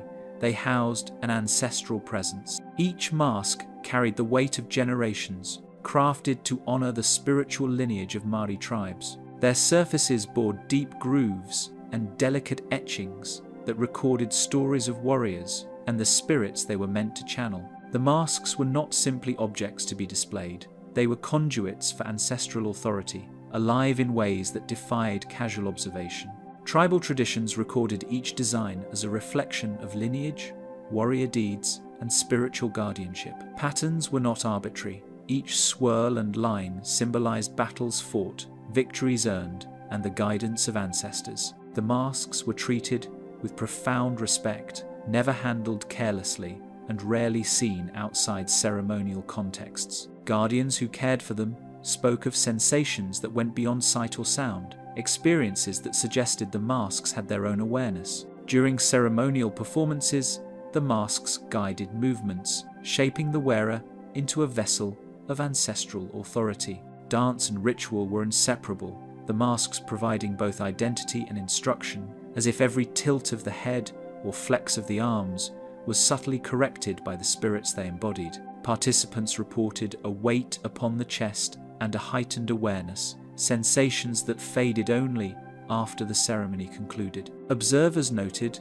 that the presence of the masks transformed the atmosphere, making the surrounding space feel charged and precise. Once displayed outside sacred spaces, the masks seemed to exert a subtle influence, unsettling those unaccustomed to their weight. Museums and private collectors often underestimated the presence these objects carried, believing display cases and glass could contain their essence. Visitors sometimes reported discomfort, headaches, or unease near the masks, incidents dismissed as a coincidence by the uninitiated. Yet over time, a pattern emerged that suggested exposure alone could provoke responses, both physical and psychological, in ways that respected the mask's original power. Employees and visitors reported unexplained fevers, disorientation, or minor accidents shortly after interacting with the masks. Records from several museums noted that staff who handled the objects with casual care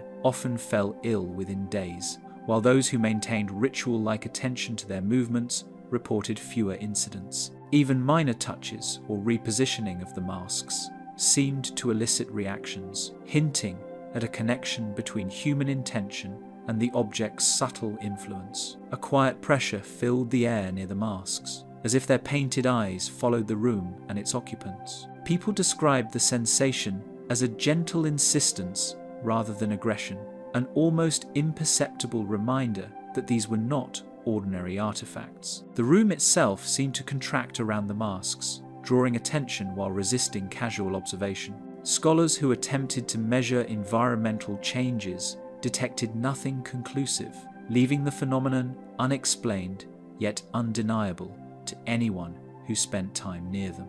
From certain angles, faint sounds seemed to rise from the masks themselves, subtle creaks or whispers that defied explanation. These auditory phenomena were fleeting, almost imperceptible, yet enough to unsettle anyone who noticed them. Staff documented the events, noting that the whispers did not carry words, but created a sense of expectation, a feeling that something unseen was present. Even those skeptical of spiritual influence admitted that the rooms felt alive in a way they could not explain, a persistent tension that lingered long after the masks were observed. Museums housed the masks in sealed display cases, limiting access, yet disturbances continued to appear without pattern. Small accidents, sudden chills, and fleeting shadows were recorded over decades, incidents that could not be tied to structural issues or human error. The mask's influence persisted despite careful monitoring,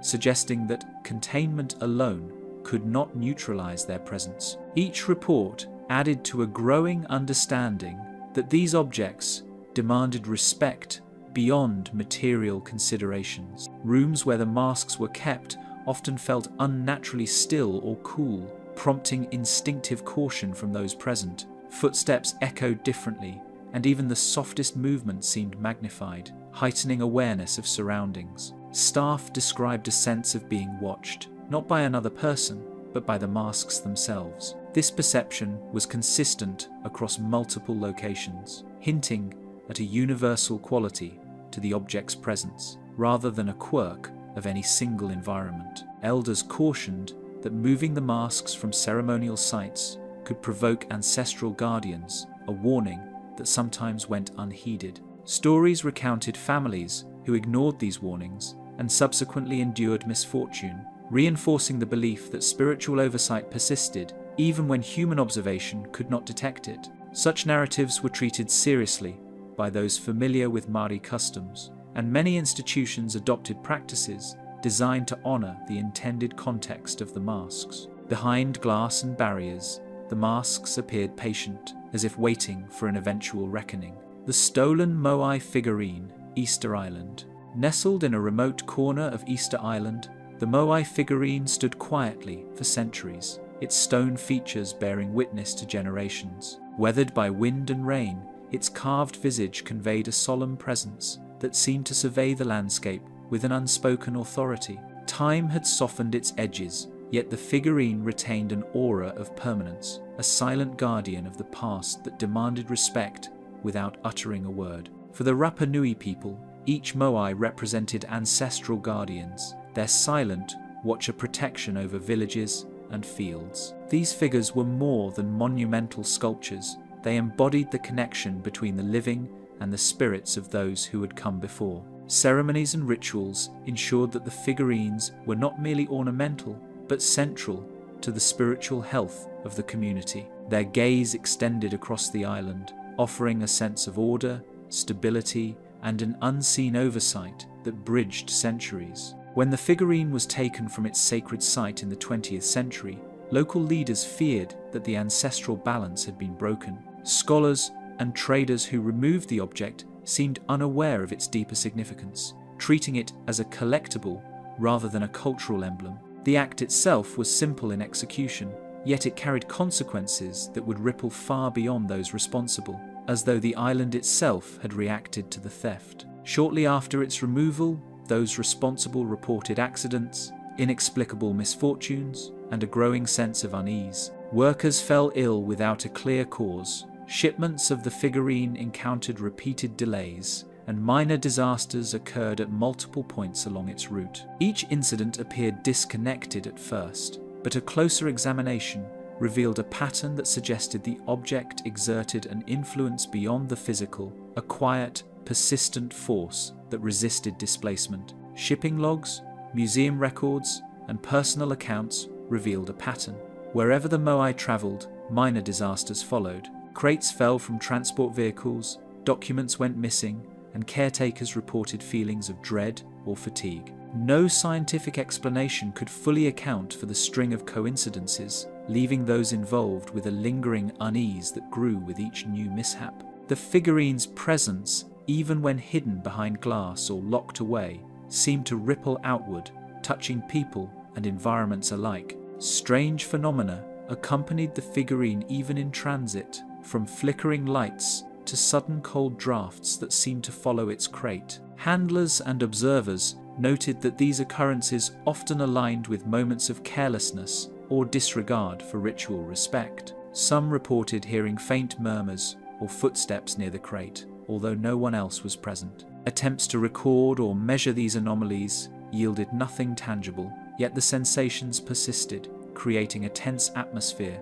that left those nearby wary of every movement. The Moai appeared to assert itself subtly, reminding everyone that it was not merely stone, but a vessel of history and ancestral presence. Villages that had once thrived near the Moai's original location experienced subtle changes. Crops faltered, weather seemed harsher, and animals behaved unpredictably. Islanders recounted stories of sudden storms, lost livestock, and unexplained sounds near abandoned ceremonial sites. Elders interpreted these occurrences as the tangible consequences of removing the Moai from its rightful place, warnings that the connection between land, people, and ancestral guardians could not be severed without consequence. Institutions and caretakers eventually sought to return the figurine to its rightful place, noting that incidents seemed to abate when it was closer to its home. The journey back was cautious and deliberate, as those involved respected the weight of history carried by the stone. Rituals were observed, prayers offered, and guidance sought from local leaders to ensure the figurine's reinstallation would not provoke further unrest. Each step seemed to reinforce the notion that the Moai's influence extended far beyond their physical presence. Those tasked with moving the Moai often felt an unusual heaviness, as if the stone itself resisted relocation. Even when carefully supported by cranes and reinforced transport platforms, handlers reported sensations of strain that went beyond normal weight or effort. Some described fleeting images of the island's coastlines, as if the stone carried the memory of its origin and sought to return to the horizon it had watched for centuries. Now restored to its ancestral environment, the figurine is admired, but still approached with quiet vigilance. Visitors sense a change in the air, a subtle shift in temperature and energy that suggests the Moai is fully aware of its surroundings. Scholars and locals alike maintain an unspoken respect, knowing that disturbance, even well-intentioned, could awaken consequences that history has quietly recorded but seldom revealed. Even in its returned position, the Moai's gaze seemed to linger on the horizon, as if measuring who might dare disturb it next. The Ark of the Covenant, legendary relic, shrouded in layers of scripture and mystery, the Ark of the Covenant has long been described as a vessel of unfathomable power. Crafted in antiquity and enshrined with rituals of profound significance, it was said to hold the very commandments of a divine authority. Its presence alone could inspire awe, and the reverence surrounding it was echoed in the meticulous care with which it was transported, handled, and guarded by the priests of Israel. Scripture depicts it as a container of divine law, guiding ancient Israel through victories and calamities alike. During wars, its appearance on the battlefield was believed to sway outcomes, turning the tide in favor of those who respected its sacred authority. In times of peace, it served as a focal point for worship, a bridge between the mortal and the divine, demanding obedience and humility from all who approached. Constructed of acacia wood and overlaid with gold, the ark was adorned with cherubim whose wings almost touched above its cover. Every element was deliberate, from the precise dimensions given in sacred texts to the placement of its ornamental figures. The craftsmanship reflected both the artistry and the sanctity of its purpose, each curve and angle carrying symbolic weight that spoke to generations of priests and worshippers. Even its vessels and coverings were treated as extensions of its power, crafted with exacting precision and ceremonial care. Priests wore special garments when handling the ark, and every cloth, rope, and pole was believed to carry spiritual significance. Mishandling these objects, even inadvertently, was said to provoke strange sensations or accidents. Observers documented flashes of light, sudden chills, or the sound of distant thunder during rituals, reinforcing the belief that the ark's influence extended beyond the physical box itself. The meticulous attention to its containers underscored the idea that every detail mattered, as if the ark demanded absolute respect from all who approached. Approaching it without reverence, from priests to soldiers, often resulted in sudden illness, death, or inexplicable accidents. Biblical narratives describe individuals struck down for touching the ark improperly, or for failing to follow the strict codes governing its transport. The repercussions were immediate and severe, reinforcing the notion that the ark's power was neither symbolic nor inert, but actively responsive to human behavior. Tales recount that it vanished from view, spirited away to prevent its power from falling into the wrong hands. Its disappearance remains a source of speculation and wonder, with accounts suggesting that the ark was hidden in secret chambers, moved across deserts, or concealed within natural formations. The true location, if it still exists, has eluded even the most dedicated seekers, and the enigma surrounding it has only deepened over millennia. Explorers, archaeologists, and treasure hunters have pursued clues for centuries, yet no definitive location has ever been confirmed. Expeditions across Egypt, Ethiopia, and the Sinai Peninsula have uncovered artifacts, inscriptions, and structures suggestive of its presence, but none can be conclusively identified as connected to the ark. Each lead generates excitement, only to fade into uncertainty, leaving investigators haunted by the possibility that the object's influence cannot be contained by human comprehension. Witnesses describe visions, strange phenomena, and an overwhelming sense of awe when even glimpsing objects claim to be the ark. Light flickers, shadows shift inexplicably, and the air itself seems to thrum with energy in proximity to these relics. Scholars and pilgrims alike recount a visceral reaction, a combination of fear, wonder, and the acute awareness of encountering something both powerful and forbidden. Seekers of the ark often suffered misfortune, financial ruin, or personal tragedy, fueling stories of a divine curse. Diaries, letters, and oral traditions describe expeditions that ended abruptly, patrons who fell ill without explanation, and families haunted by bad fortune after attempting to possess or study the relic. The pattern of calamity reinforces the perception that the ark is not merely an artifact, but a force capable of enforcing its own rules. Communities surrounding ark traditions treat the subject with deep respect, preserving oral histories that caution against curiosity and desecration. Temples, religious orders, and local populations have maintained rituals and prohibitions, teaching that human audacity in the face of such divine objects carries real consequences. Even scholars outside these traditions acknowledge the weight of these warnings, noting the consistency of reports across time and geography.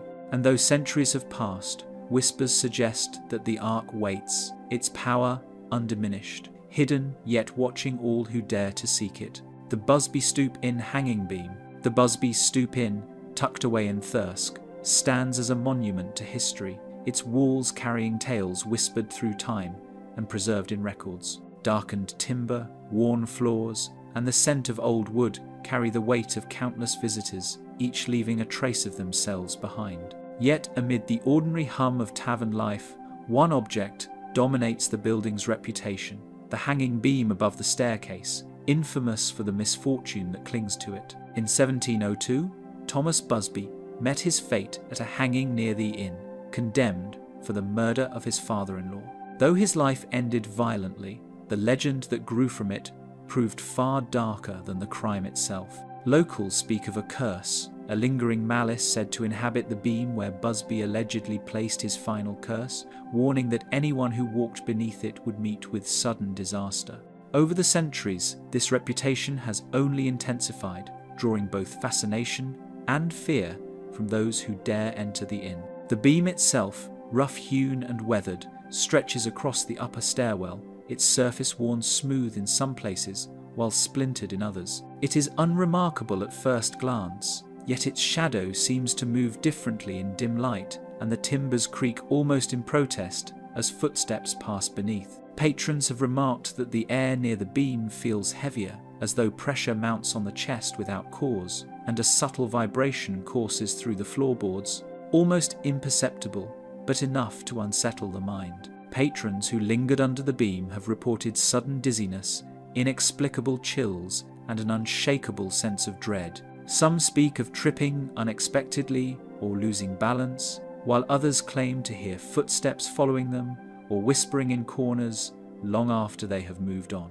Though skeptics attribute these sensations to imagination or the aged architecture of the inn, the persistence of these experiences across generations lends a weight to the stories that cannot be easily dismissed. Local records note that travellers and residents occasionally perished in accidents after ignoring warnings, though many dismissed these events as coincidences or misfortune. A tenant falling down the staircase, a bottle shattering in a tavern hall, or a guest collapsing without explanation were all linked by the eerie timing of their encounters with the beam. Each incident reinforced the belief that something more than chance lingered above the staircase, an unseen presence capable of influencing events in subtle but deadly ways. Fear itself seemed to accumulate around the beam, creating an invisible weight pressing on the minds of those who passed beneath. Tales from staff and visitors alike describe a sense of oppressive scrutiny, as if eyes watched from the timber above. Some said it could instill hesitation, a reluctance to ascend the stairs, or provoke unease that persisted long after leaving the inn. Even the most rational minds felt the pull of apprehension, suggesting that the influence of the beam extended beyond superstition into something almost tangible. Efforts to dismantle or relocate the beam were met with resistance, from structural obstacles to the persistence of misfortune among those involved. Contractors reported accidents, tools breaking mysteriously, and sudden illnesses preventing work from continuing.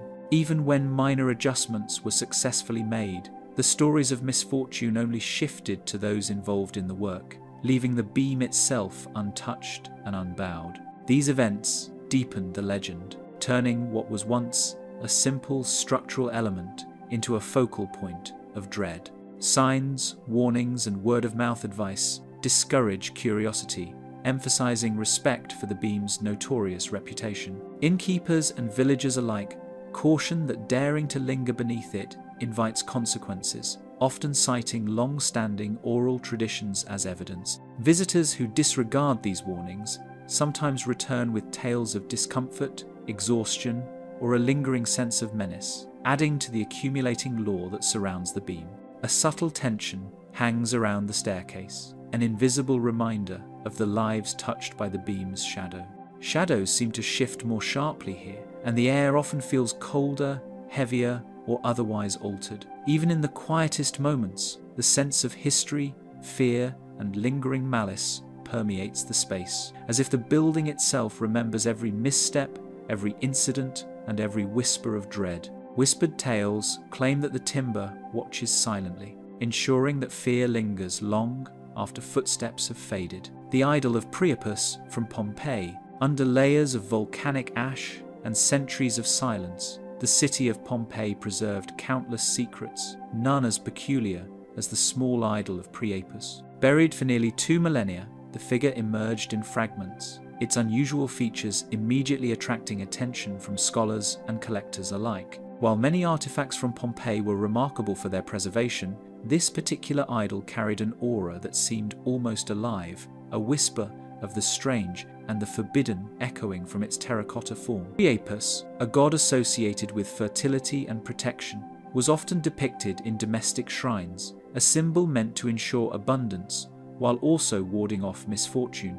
Yet his depictions were rarely subtle. In Roman society, such images were charged with humor, reverence, and taboo all at once, leaving a complex cultural imprint that blended respect with unease. The small idol from Pompeii reflected these contradictions perfectly, its exaggerated features offering both a grotesque amusement and a sense of uneasiness that modern observers could not easily dismiss. Molded from terracotta, the figure bears a rough yet deliberate craftsmanship, each detail emphasizing exaggerated proportions that made its purpose unmistakable. The expression seems both mischievous and accusatory, a duality that evokes laughter yet unsettles the mind. Its very presence in a display room can provoke a strange tension, as if the idol silently evaluates the intentions of those who approach. Its form is a testament to the interplay of human desire, superstition, and ritual. Those who first examined the idol reported unusual occurrences that were difficult to ignore. Curators noted sudden equipment malfunctions, inexplicable slips or trips, and minor accidents that seemed perfectly timed to draw attention to the figure. Even the most meticulous handlers described a sensation of being watched, a persistent awareness that lingered in peripheral vision and subtle movements. These incidents, seemingly minor alone, formed a pattern too consistent to dismiss as a coincidence. Even the most careful attempts to catalogue its features seemed to provoke subtle disruptions, as if the idol resisted being fully understood or contained. Later research in both public and private collections chronicled a succession of bizarre incidents surrounding the idol. A sudden illness here, an accident there, often affects the same individuals involved in cataloguing, transporting, or displaying the figure. Each entry in the logbooks, each anecdote recorded by caretakers, reinforced the growing sense that this artifact carried consequences beyond its physical form. While skepticism remained, the sheer consistency of these reports invited unease among even the most rational observers. Roman texts and local lore suggest that such idols were more than decorative or symbolic. The warnings embedded in their use reflected a careful balance between reverence and fear, between protection and taboo. Priapus was not merely a deity of fertility, but a reminder of the boundaries humans were meant to respect, a cautionary presence whose potency might extend far beyond ritual spaces into the hands of those unaware of its significance. While skeptics attribute the reported events to human error or coincidence, the continued pattern of mishap linked to the idol challenges these dismissals. Curiosity alone seems insufficient to account for the unbroken sequence of accidents, and many modern historians acknowledge that the figure's reputation is reinforced by the combined weight of anecdotal evidence and documented anomalies. The tension it evokes is not manufactured, but rather emerges from the history it embodies. A strange tension is often noted in rooms where the idol is displayed. The air feels denser, subtleties in sound and light seem amplified, and small, seemingly insignificant movements command attention. Researchers and visitors alike report a heightened alertness, an unshakable awareness that something about the room has shifted since the figure's arrival. It is a quiet pressure, subtle yet insistent, creating an atmosphere that merges fascination with unease. Protective measures, careful handling protocols, and restricted access have become standard practice whenever the idol is involved. Scholars move slowly, gloves in place, observing rituals intended to minimize risk. Yet misfortune continues to cling to those in its proximity, as if the figure retains a memory of past interactions and silently enforces consequences for carelessness. The blend of ritual, history, and human nervousness forms a delicate tension that cannot be entirely contained, despite every precaution. Even housed in a climate-controlled chamber, whispers suggest that Priapus still observes, a silent reminder of the boundaries humans were never meant to cross. The Viking Ring of Högsta. In the cold northern soil of Sweden, a Viking burial mound held secrets untouched for a millennium, including a small bronze ring whose reputation would outlive its maker. Buried with a warrior of the late Viking age, the ring lay amidst remnants of weapons, ornaments, and modest treasures, each item whispering stories of lives long extinguished. Yet, there was something in the ring itself that suggested it carried more than history. A subtle weight seemed to linger in the air around it, as though centuries of memory clung to its bronze surface. The Högsta site, excavated in the late 19th century, revealed not only human remains, but also grave goods believed to carry both honor and warning for the living. Among the careful documentation and cataloguing of the finds, the ring drew particular attention because of its finely etched runes, which were unusually precise for the era. Scholars surmised that it had belonged to a person of status, perhaps a warrior or minor chieftain, whose resting place was intended to reflect both their achievements and the power they held in life. Crafted with intricate runes and symbols, the ring is deceptively simple,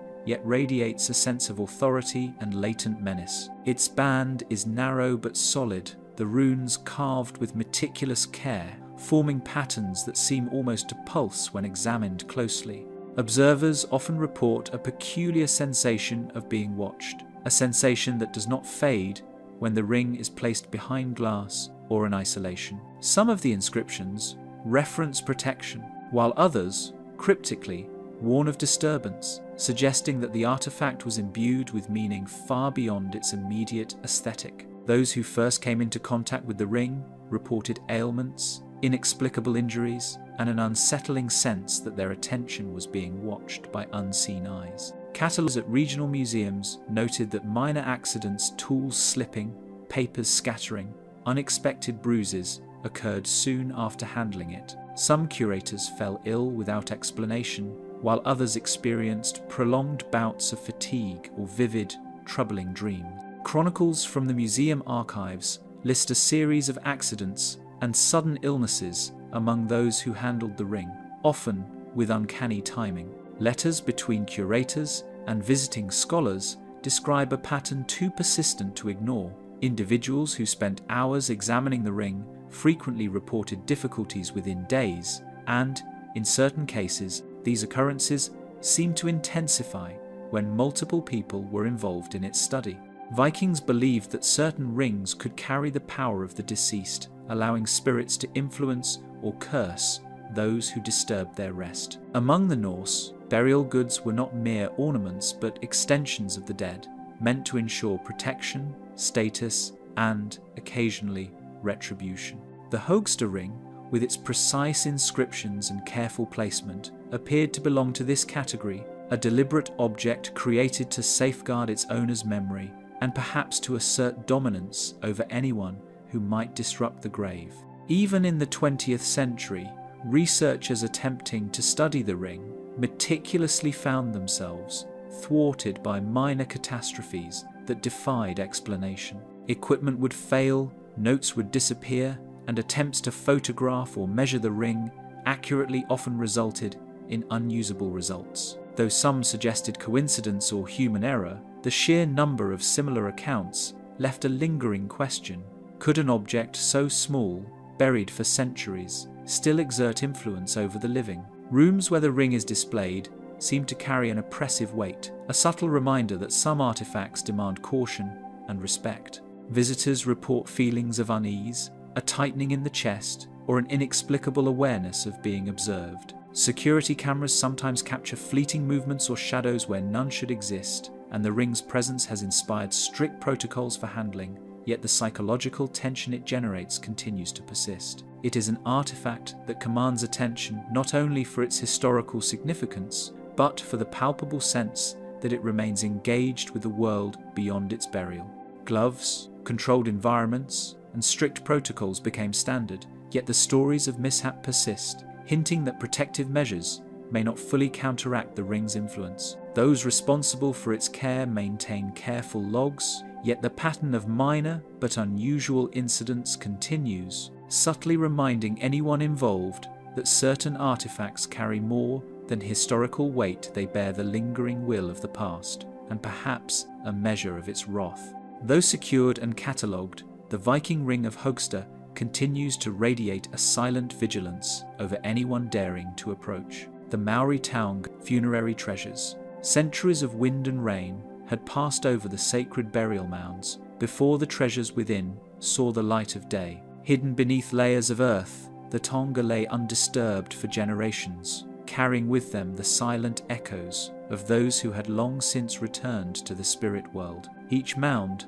seemed almost alive, a quiet monument to the rituals and respect that bound the living to their ancestors. Misty forests and undisturbed valleys cradled the resting places of these ancient treasures, their presence masked by the serene beauty of New Zealand's landscape. Only the most careful observers would notice the faint impressions in the soil or the subtle alignment of stones that marked the boundaries of these sacred sites. The land itself seemed protective, guarding the treasures as though aware of the consequences that could follow if they were removed. An invisible weight seemed to radiate from each object, as if the very air around them remembered the lives they once touched. Researchers and custodians alike described a palpable tension upon entering the spaces where the taonga were held, a sensation that defied explanation yet left a lasting impression. It was not merely superstition, but a quiet insistence that these objects were not to be treated lightly.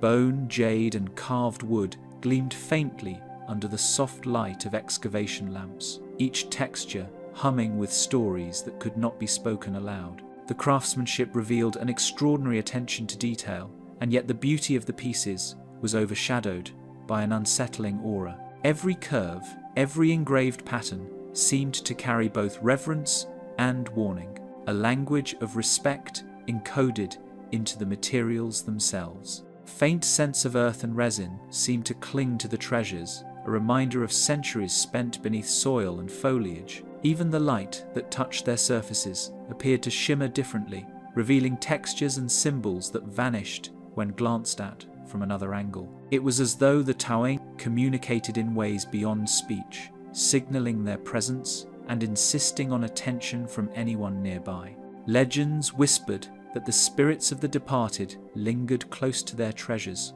observing those who dared to intrude upon their resting places. Maori elders recounted tales of ancestors who would manifest their displeasure in subtle ways. Sudden chills, inexplicable feelings of dread, or minor accidents that defied ordinary cause. These stories were treated not as fantasy, but as integral threads in the tapestry of cultural memory. Accounts recorded in old tribal manuscripts detail the quiet misfortunes that followed anyone who removed or mishandled a taonga. Archaeologists noted that even with careful protocols, those who handled the items often experienced lingering headaches, sleepless nights, or a persistent sense of being watched. The frequency of such occurrences suggested a pattern that was more than coincidence, a testament to the enduring power the objects held. Handlers often described an inexplicable tightening in the chest or sudden prickling along the skin when lifting a taonga, sensations that could not be explained by temperature or fatigue. Some believed these were warnings, subtle nudges from ancestors that the line between the living and the dead was fragile. Even brief contact seemed enough to awaken the latent energy within the treasures, a force that could neither be seen nor contained. Even when displayed behind glass or locked away, visitors reported a subtle, persistent unease, a sense of being watched across centuries. Museum staff spoke of moments where shadows seemed to stretch unnaturally across walls, or faint whispers filled empty halls. The Taonga demanded awareness and respect, their influence subtle but unmistakable, reminding all who approached that these were not ordinary artifacts. Every movement of the treasures required ceremonial acknowledgement, for failure to honor protocol was believed to invite consequences unseen but deeply felt. Blessings, prayers, and ritual gestures accompanied the transportation of each piece, linking modern handlers to centuries of tradition. Despite these precautions, stories persisted of minor calamities, as though the treasures themselves maintained an unbroken vigilance. Careful climate control and minimal handling became standard, yet incidents persisted as though the objects themselves resisted confinement. The Taonga were more than historical artifacts. They were living connections to ancestry, each one charged with the responsibility of remembrance and reverence. Scholars recognized that the spiritual weight could not be fully mitigated by science or display cases, only approached with humility and care. Though seldom glimpsed by the living, the Maori Taonga remain as vigilant as the ancestors they honor, their silent power quietly reminding the world of boundaries not to be crossed. The cursed Russian amber room panels, lavish amber sheets, gold leaf, and mirrors combined to form a room that defied imagination,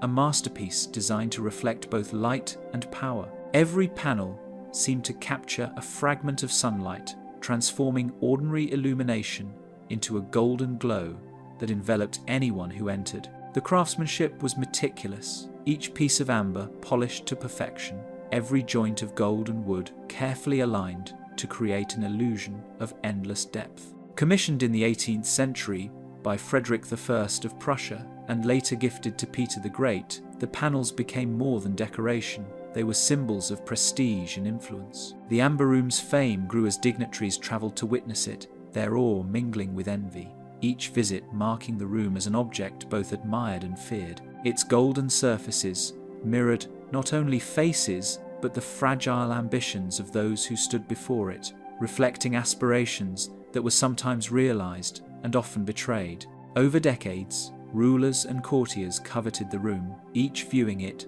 not just as art but as a token of authority that could shift alliances and provoke envy. Rivalries flared as the panels were praised and paraded, and whispers of intrigue circulated through palaces. The room's beauty became inseparable from the tension it generated, a silent witness to human desire and the fragility of power. When Nazi forces dismantled and transported the amber room during World War II, the panels vanished into a web of war, theft, and secrecy that endures to this day. Soldiers and engineers methodically removed the walls, packing each piece for shipment across occupied Europe. Despite detailed records, the room's final location became a mystery as the chaos of war swallowed inventories, shipments, and the men tasked with protecting them. Entire generations of treasure seekers would come to chase shadows and rumors, each attempt highlighting the room's elusive nature and its ability to disappear as completely as it had dazzled. Treasure hunters, soldiers, and historians alike pursued the room, yet every expedition seemed shadowed by mishap, delays, or inexplicable failure. Storms interrupted transport, storage depots burned or were looted, and guides went missing, leaving only fragments of reports to suggest the panel's movement. Even those with precise maps and documents found themselves thwarted, as though the room's presence had a will of its own, slipping just beyond reach whenever human ambition grew too bold. Ambition drew individuals to the panels with a force that often overpowered reason, leaving some sleep-deprived, impoverished, or haunted by obsession. Scholars obsessed over archives, following leads that led only to dead ends, while private collectors poured fortunes into expeditions that returned nothing tangible. Rumors spread of rivals succumbing to sudden illness or accidents at critical moments, creating an almost ritualistic pattern of misfortune that seemed to shadow every serious pursuit. Amber's golden glow appeared to capture not just light, but the imagination, compelling attention with an almost magnetic insistence that could not be ignored. Visitors often lingered, entranced by the shimmer and warmth of the panels, sensing both wonder and unease. Mirrors embedded within the walls multiplied the amber's brilliance, creating illusions of movement and depth that seemed to breathe with the room itself. Even those trained to observe critically admitted a subtle, disorienting sensation, as though the panels were aware of the intentions of those who studied them. Accounts of sudden deaths, strange accidents, and vanished fortunes clung to the room, implying that its influence had survived both fire and war. Families of former caretakers told tales of inexplicable tragedies, while local archives hinted at shipments of amber lost under mysterious circumstances. The narrative of the room became inseparable from these events, blending history with myth in a way that ensured the amber room's story remained tantalizing, unresolved, and profoundly unsettling. Even with replicas installed and archival research conducted, a sense of unpredictability and unease persists, as though the panel's history cannot be disentangled from their aura. Modern historians and restorers approach the room cautiously, aware of the patterns of obsession and misfortune that have defined its past. Each restoration attempt, each careful study, serves as a reminder that some creations carry a legacy beyond their material form, influencing human behavior long after their origin.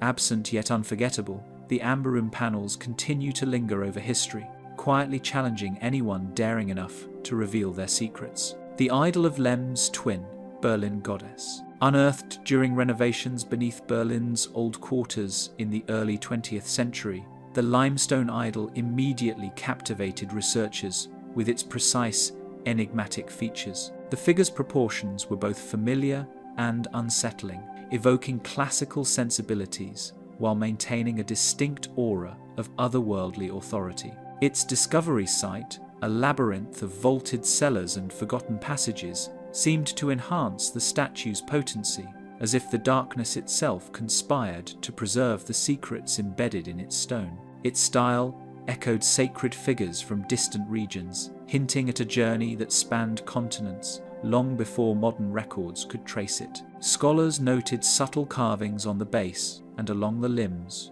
which suggested symbolic gestures or ritual marking. The craftsmanship implied a sophistication uncommon for local production, sparking speculation about ancient trade routes or the influence of vanished civilizations that had long left Europe behind. Early restorers and caretakers found themselves overtaken by sudden, inexplicable fatigue and unease, as though the statue's presence imposed a subtle weight. Minor accidents occurred with unnerving regularity. Jars tipped over without contact, lanterns flickered and died, and shadows seemed to shift along walls when no one was present. Those assigned to clean or inspect the idol reported an almost palpable pressure, a sensation that left many feeling watched and anxious. A trail of puzzling incidents followed the idol. Staff fell ill without warning, shipments mysteriously vanished, and storage areas suffered inexplicable damage. Archival entries noted patterns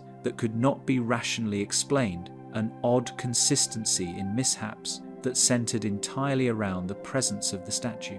It became clear that ordinary precautions did little to mitigate these occurrences, and some caretakers eventually refused further involvement. Experts suggested that the figure's potency might originate from ritual use, functioning to safeguard or curse depending on its treatment over centuries. Local oral histories, fragmented but persistent, hinted at idols similar to this one being entrusted with the care of ancestral spirits or used to mark territories imbued with spiritual power. The Berlin goddess may have carried with her echoes of these beliefs, resonating with anyone who approached with intent or curiosity. Advanced imaging and chemical analyses yielded little insight into its provenance, deepening the aura of uncertainty surrounding its arrival in European collections. No traces of pigment remained, and microscopic examination revealed an unusual density in the stone itself, suggesting either rare geological origins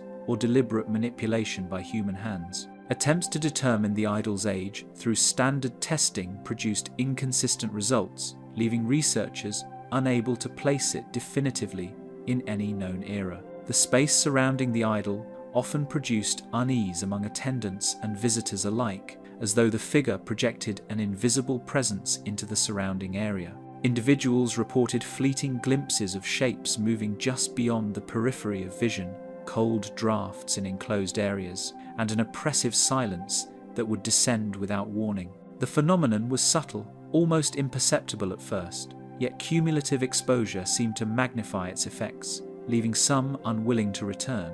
Historic records reveal frequent anomalies, misplaced correspondence, vanished photographs, and personnel reassigned under mysterious circumstances after interacting with the idol. Letters documenting interactions with the artifact sometimes disappeared or arrived with missing pages. Researchers cataloguing the statue faced lost notes or contradictory entries, as if the idol itself interfered with the human attempt to understand it. These irregularities contributed to a growing sense of the figure as an active participant in its own story. Encasement in protective glass, controlled conditions, and meticulous handling could not prevent occasional disturbances in the artifact's vicinity. Staff members noted that vibrations could travel through floors inexplicably, books shifted from shelves, and small objects occasionally toppled toward the idol as though drawn by some unseen force. Even careful documentation seemed to provoke subtle disturbances, suggesting that the statue retained a power that transcended human oversight. Its history parallels other objects known for ill fortune, hinting that certain relics may retain symbolic or perceptible forces long after their original purpose ended. The idol's twin, discovered decades earlier in Lem, exhibited a strikingly similar pattern of inexplicable events, linking both figures in a chain of mystery that has endured across space and time. This duplication deepened the sense that the Berlin goddess carried more than mere historical weight, but an energy that could not be fully comprehended or contained. Historians, enthusiasts, and casual observers remained drawn to the Berlin goddess, intrigued by both her craftsmanship and the inexplicable phenomena surrounding her. Even brief glimpses of her presence inspired awe, fascination, and unease, as though the stone itself retained memory of rituals long abandoned. The idol's silent authority compels attention while keeping its secrets intact, a paradox that has fascinated generations and will likely endure for many more.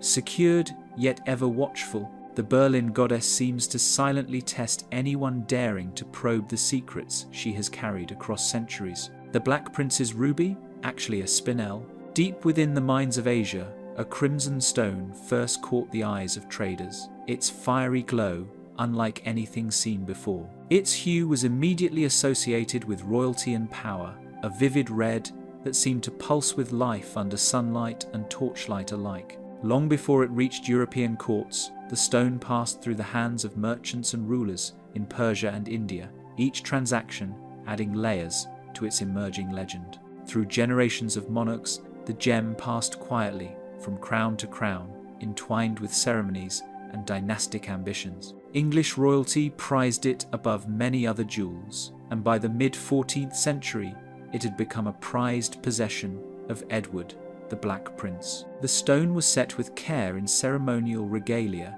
an emblem of authority that witnessed the coronations, parades, and councils shaping a turbulent era. Celebrated for centuries as a ruby, later examinations revealed its true identity as a spinel, surprising even the most meticulous historians. Its chemical composition and crystalline structure differed markedly from true rubies, yet for hundreds of years the distinction went unnoticed, a reminder of how perception and tradition often outweigh scientific accuracy in the appraisal of precious artifacts. Stories of the gem's influence followed rulers into battlefields and courts, linking it to both triumphs and calamities. Chroniclers whispered of victories in the 100 Years' War and unexpected losses, attributing some measure of fate to the stone itself. Though such tales border on legend, the persistent association of the gem with fortune and misfortune cemented its reputation as more than a mere ornament. In times of upheaval, the jewel was secreted away, seized, or transported across borders, carrying the shadow of past conflicts. During the English Civil War and subsequent periods of political turmoil, caretakers moved the stone with great care wary of theft or damage. Its journey through time reflects the precarious intersection of wealth, politics, and symbolism. Artisans and scholars marveled at its vibrant color, noting how light seemed to swirl within its depths, ever-changing and enigmatic. Jewelers experimented with settings and mounts, each attempting to enhance the stone's brilliance without diminishing its inherent allure. The effect captivated observers, hinting at a hidden vitality, almost as if the gem itself bore witness to history unfolding around it. Gemologists in modern laboratories applied spectroscopy and chemical analysis, distinguishing the spinel sharply from rubies and tracing its geological origins. Such studies confirmed its unique identity and provided insights into the conditions under which it formed deep within the earth. Even with precise knowledge, the stone retained a mystique that science alone could not diminish. In coronations and state events, the stone played a silent role, witnessing the grandeur and solemnity of centuries-old rituals. Positioned at the center of crowns,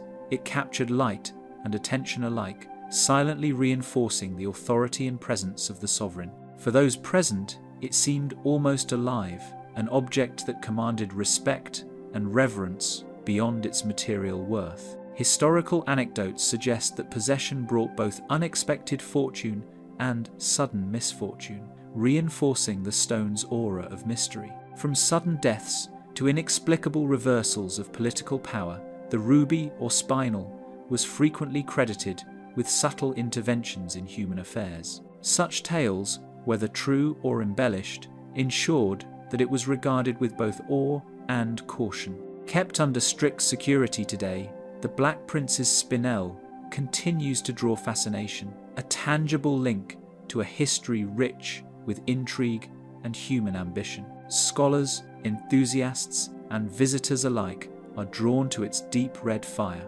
sensing that the gem has endured not merely as a relic, but as a silent participant in the drama of centuries. Historians and enthusiasts reflect on the gem as more than a jewel, a repository of stories, politics, and artistry, bridging legend and reality. Its passage through time, from mines to crowns to museum display, creates a tangible narrative thread connecting past and present, human and object, material and myth. Crowds often pause in awe, captivated by the stone's subtle fire, sensing secrets that remain just beyond reach. Each glance hints at mysteries layered beneath its polished surface, waiting to reveal themselves only to those who study with both care and imagination. Even after centuries of observation and admiration, the Black Prince's spinel continues to guard the stories it has silently witnessed, as if aware that some truths are meant to remain elusive. The Crying Buddha figurine,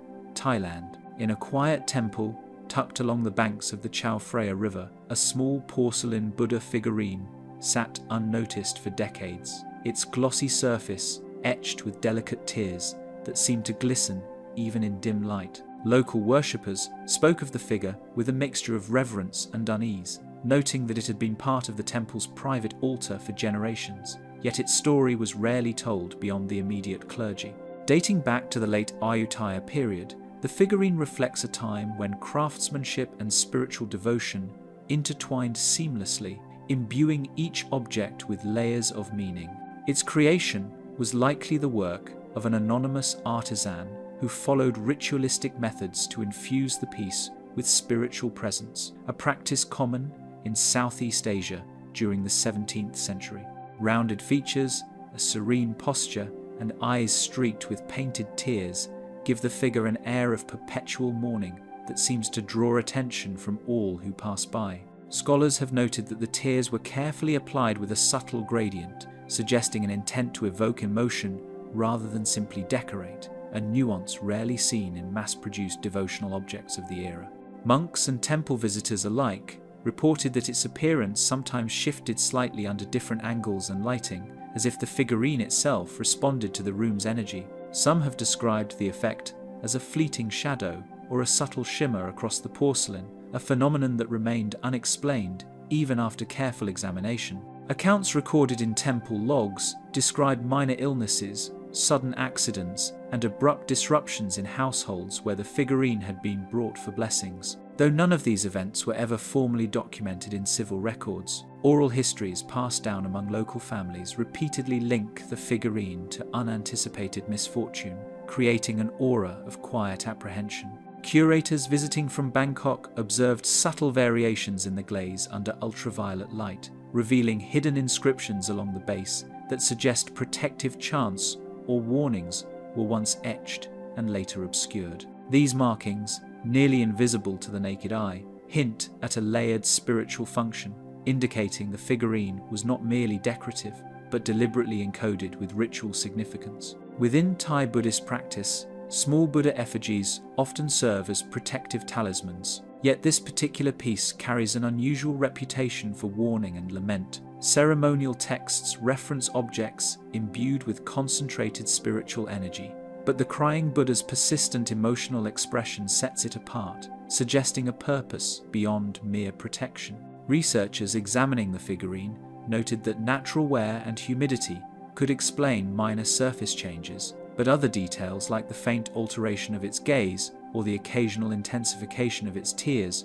remained elusive. These observations prompted limited studies by regional experts, yet no fully satisfactory explanation was found, leaving questions about the figurine's subtle effects unanswered. Visitors describe a quiet heaviness in the room, a sensation lingering long after leaving the temple halls. Some interpreters suggest this could be a psychological response to the figurine's melancholic expression, yet others insist it is unlike any normal perception of art, more akin to a presence pressing softly against awareness. Careful placement on a raised altar, occasional ritual cleansing, and restricted handling have become standard practices, though stories of strange occurrences persist. The temple maintains meticulous records of these practices, noting that even brief exposure outside the sacred space seems to trigger minor disturbances among those involved. Nearby ceremonial objects sometimes seem to echo the figurine's aura,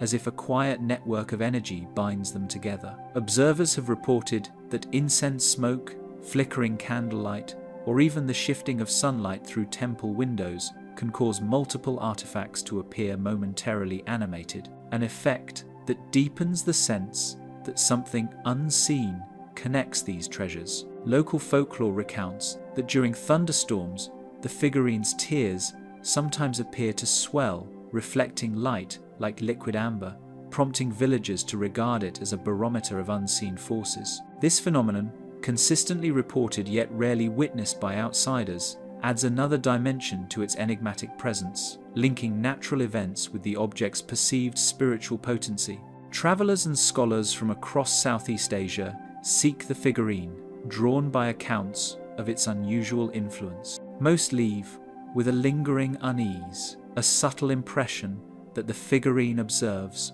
more than it reveals, its sorrowful expression silently registering every visitor's presence. Despite centuries of observation and careful study, the crying Buddha figurine continues to evoke quiet unease, silently questioning anyone daring to meet its gaze. The golden idol of Gaius, Roman artifact. Within the remnants of a sunken Pompeian villa, the golden idol of Gaius first revealed itself, its gilded surface glinting beneath layers of volcanic ash. Excavations in the early 20th century brought the figure to light, astonishing researchers with its near-perfect preservation, despite the catastrophic eruption of Mount Vesuvius in 79 CE. The villa's layout suggested that the idol occupied a central ceremonial niche, hinting at its importance in domestic ritual and private devotion.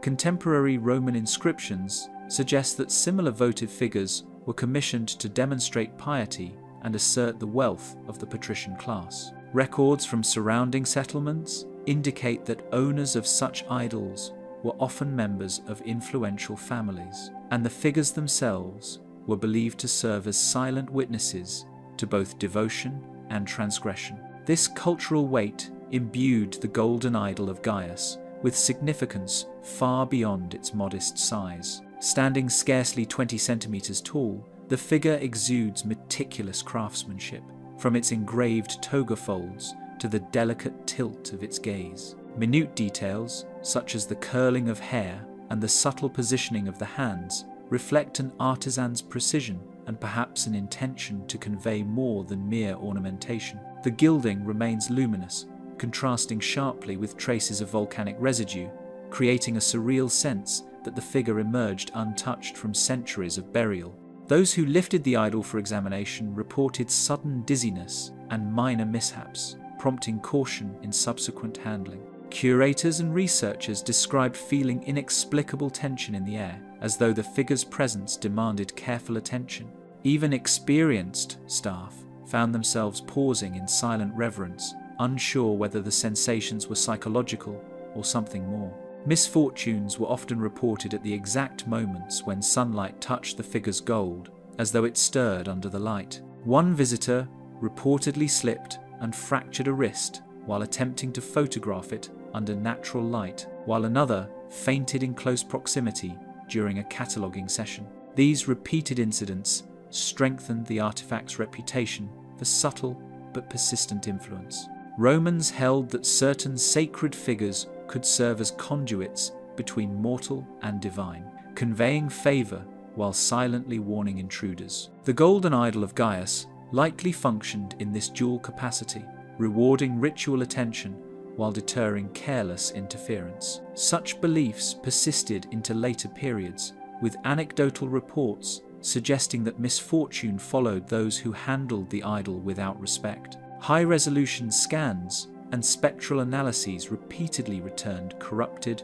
or inconsistent data, baffling even the most seasoned researchers. Attempts to capture the precise composition of the gilding or the depth of engraving patterns often failed, leaving investigators with partial images and unresolved questions. The idol seemed to resist scrutiny, maintaining its enigmatic presence even under modern technology. Spaces surrounding the idol feel charged with an almost tangible presence, compelling observers to move cautiously and with awareness. Lighting, ambient noise, and even temperature shifts seem to affect the perceived aura of the figure, creating an unsettling yet compelling environment. Scholars noted that prolonged observation led to fatigue or distraction, a phenomenon difficult to explain outside the artifact's peculiar reputation. Protective protocols were swiftly established, involving tempered glass cases, rotational display schedules, and restricted access to minimize risk. Despite these measures, the idol's enigmatic pull remained, subtly influencing those nearby. Staff reported brief flashes of unease or the sensation of being watched, reinforcing the sense that the figure's influence extended beyond physical interaction. Art historians note that the posture and expression of the figure suggest deliberate watchfulness, as if silently observing each onlooker's actions. The positioning of limbs, the tilt of the head, and the attentive gaze collectively convey an awareness uncommon in comparable Roman votive figures, prompting debate over whether these were intentional design choices or the result of stylistic convention. Among known Roman votive figures, the golden idol of Gaius distinguishes itself through a combination of refined artistry and remarkable preservation. Comparative studies show few parallels in quality or effect, making it a rare artifact that bridges technical mastery and mysterious potency. It occupies a unique place in both historical record and contemporary fascination. Ancient texts hint that households owning such idols occasionally encountered sudden reversals of fortune, though causality remains enigmatic. The consistency of these accounts across multiple regions and centuries lends weight to the idea that the figure exerted influence, though whether supernatural or symbolic remains a matter of interpretation. Even careful cleaning revealed unexpected shifts in coloration, complicating preservation and heightening the artifact's reputation for subtle unpredictability. Conservators noted that the hue of the gilding occasionally darkened or brightened under varying light conditions, a phenomenon impossible to attribute to conventional chemical processes alone. Time has failed to diminish the idol's compelling aura, leaving each new observer unsettled by the sense of being quietly assessed. Ötzi's copper axe. High in the Ötztal Alps, Ötzi's copper axe lay remarkably preserved beneath layers of ice and rock, its greenish patina whispering of centuries concealed in cold silence. The artifact discovered alongside the Iceman in 1991, immediately drew attention not only for its survival, but for the insights it offered into a life abruptly ended over 5 millennia ago. Unlike other tools found with the frozen body, the axe bore the unmistakable mark of careful construction, suggesting it was more than a utilitarian instrument. Its blade, fashioned from a single copper ingot, reflected early metallurgical skill that astonishes modern researchers. Each edge was meticulously honed, and the hafting demonstrates a precise fit, evidencing both knowledge of materials and an understanding of practical mechanics. Though simple at first glance, the axe reveals the deliberate craftsmanship of a Copper Age society navigating the boundaries between survival and artistry. Alongside a bow, quiver, and flint implements, the axe indicated Ötzi carried both the means to endure and objects that might serve symbolic or status-related purposes. Every item in his possession hints at a complex life, one attuned to environment, resources, and possibly social hierarchy. The juxtaposition of functional and ceremonial suggests that even in harsh mountain landscapes, meaning and utility were inseparable. Experts surmise the axe served both practical and ceremonial roles. Its size and weight made it effective for cutting or splitting, yet subtle design choices hint at symbolic significance, possibly denoting rank or a spiritual connection to the land. No written records survive to clarify these intentions, leaving researchers to interpret physical clues with caution and imagination. Microscopic analysis revealed traces of wood, resin, and plant fibers embedded in the blade, offering hints about Ötzi's immediate environment and tasks in the days before his death. These residues are silent witnesses, preserving fragments of activity frozen in time. Each discovery invites more questions: where he had travelled, what he had harvested, and how this tool fit into the rhythms of his life. During the Copper Age, metal tools marked a pivotal technological advancement. Stone implements had dominated for millennia, but copper allowed sharper edges, stronger cutting surfaces, and an entirely new approach to daily tasks. This axe embodies both innovation and adaptation, bridging the prehistoric world with emerging metallurgy and reflecting human ingenuity in a harsh alpine landscape. Chemical analysis suggests the copper originated from distant ore sources, hundreds of kilometers from the Alps. This implies early trade routes or long migrations, evidence of connections and movement often underestimated in discussions of prehistoric Europe. The axe thus becomes a small yet potent indicator of wider networks, linking Ötzi's solitary final moments to expansive human systems. Those who first examined the axe remarked on an unusual aura surrounding it, a presence that seemed to transcend the ordinary observation of artifacts. The careful lines and hardened edges communicated a quiet authority, as if the object itself carried the story of its maker and owner across the millennia. It demanded attention and respect, and its survival only amplified its voice. Unlike other items preserved in ice, the axe displays meticulous finishing, suggesting either exceptional skill or ritual significance. Subtle irregularities hint at a personalized touch, a connection between creator and tool rarely evident in such ancient objects. Each scratch or polish seems purposeful, resonating with the human hand that shaped it thousands of years ago.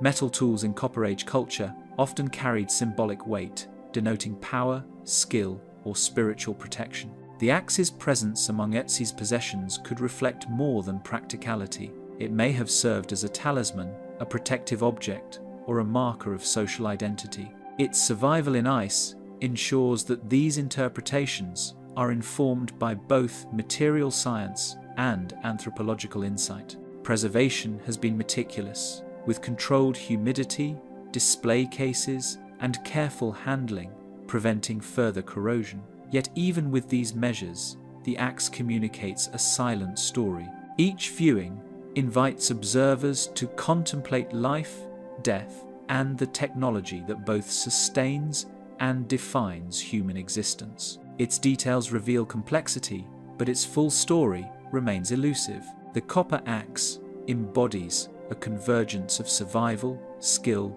and mystery. It is both a testament to human innovation and a reminder that artifacts can outlast their owners while maintaining a quiet dominance over those who study them. Each minute examination reveals new subtleties, yet some secrets remain locked in the alloy and the mountain ice that preserved them.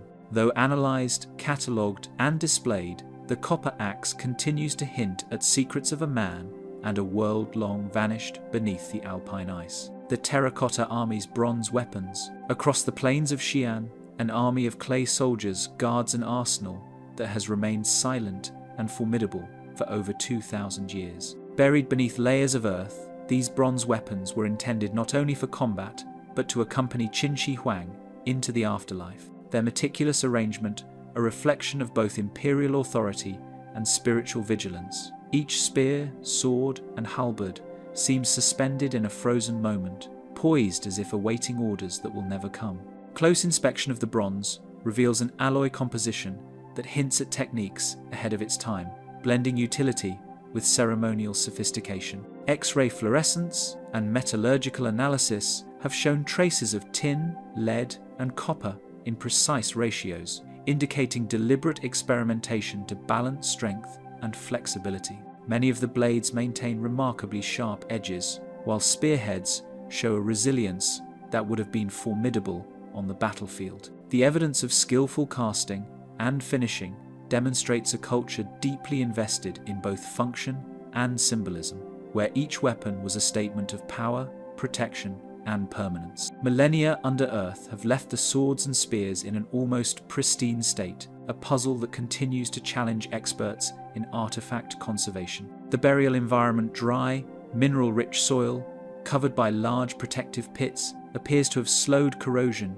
in ways that remain only partially understood. Some items retain traces of original lacquer or inlaid decorations, while others preserve faint inscriptions hinting at the names of craftspeople or ceremonial purposes. Every weapon rests beside its soldier as if following a precise code, a pattern that suggests a ritualistic purpose beyond warfare. Their placement within the pits mirrors the formations used in Qin military strategy, yet subtle variations suggest symbolic intent. Archers' bows lie in delicate arcs, halberds occupy ranks with almost mathematical precision, and short swords sit in compact defensive clusters. In ancient China, arms were not merely tools of battle, they conveyed authority, protection, and spiritual resonance, a tradition fully embodied in this arsenal. Weapons served as tangible links between ruler and realm, and in the afterlife, they would act as instruments of continued dominance.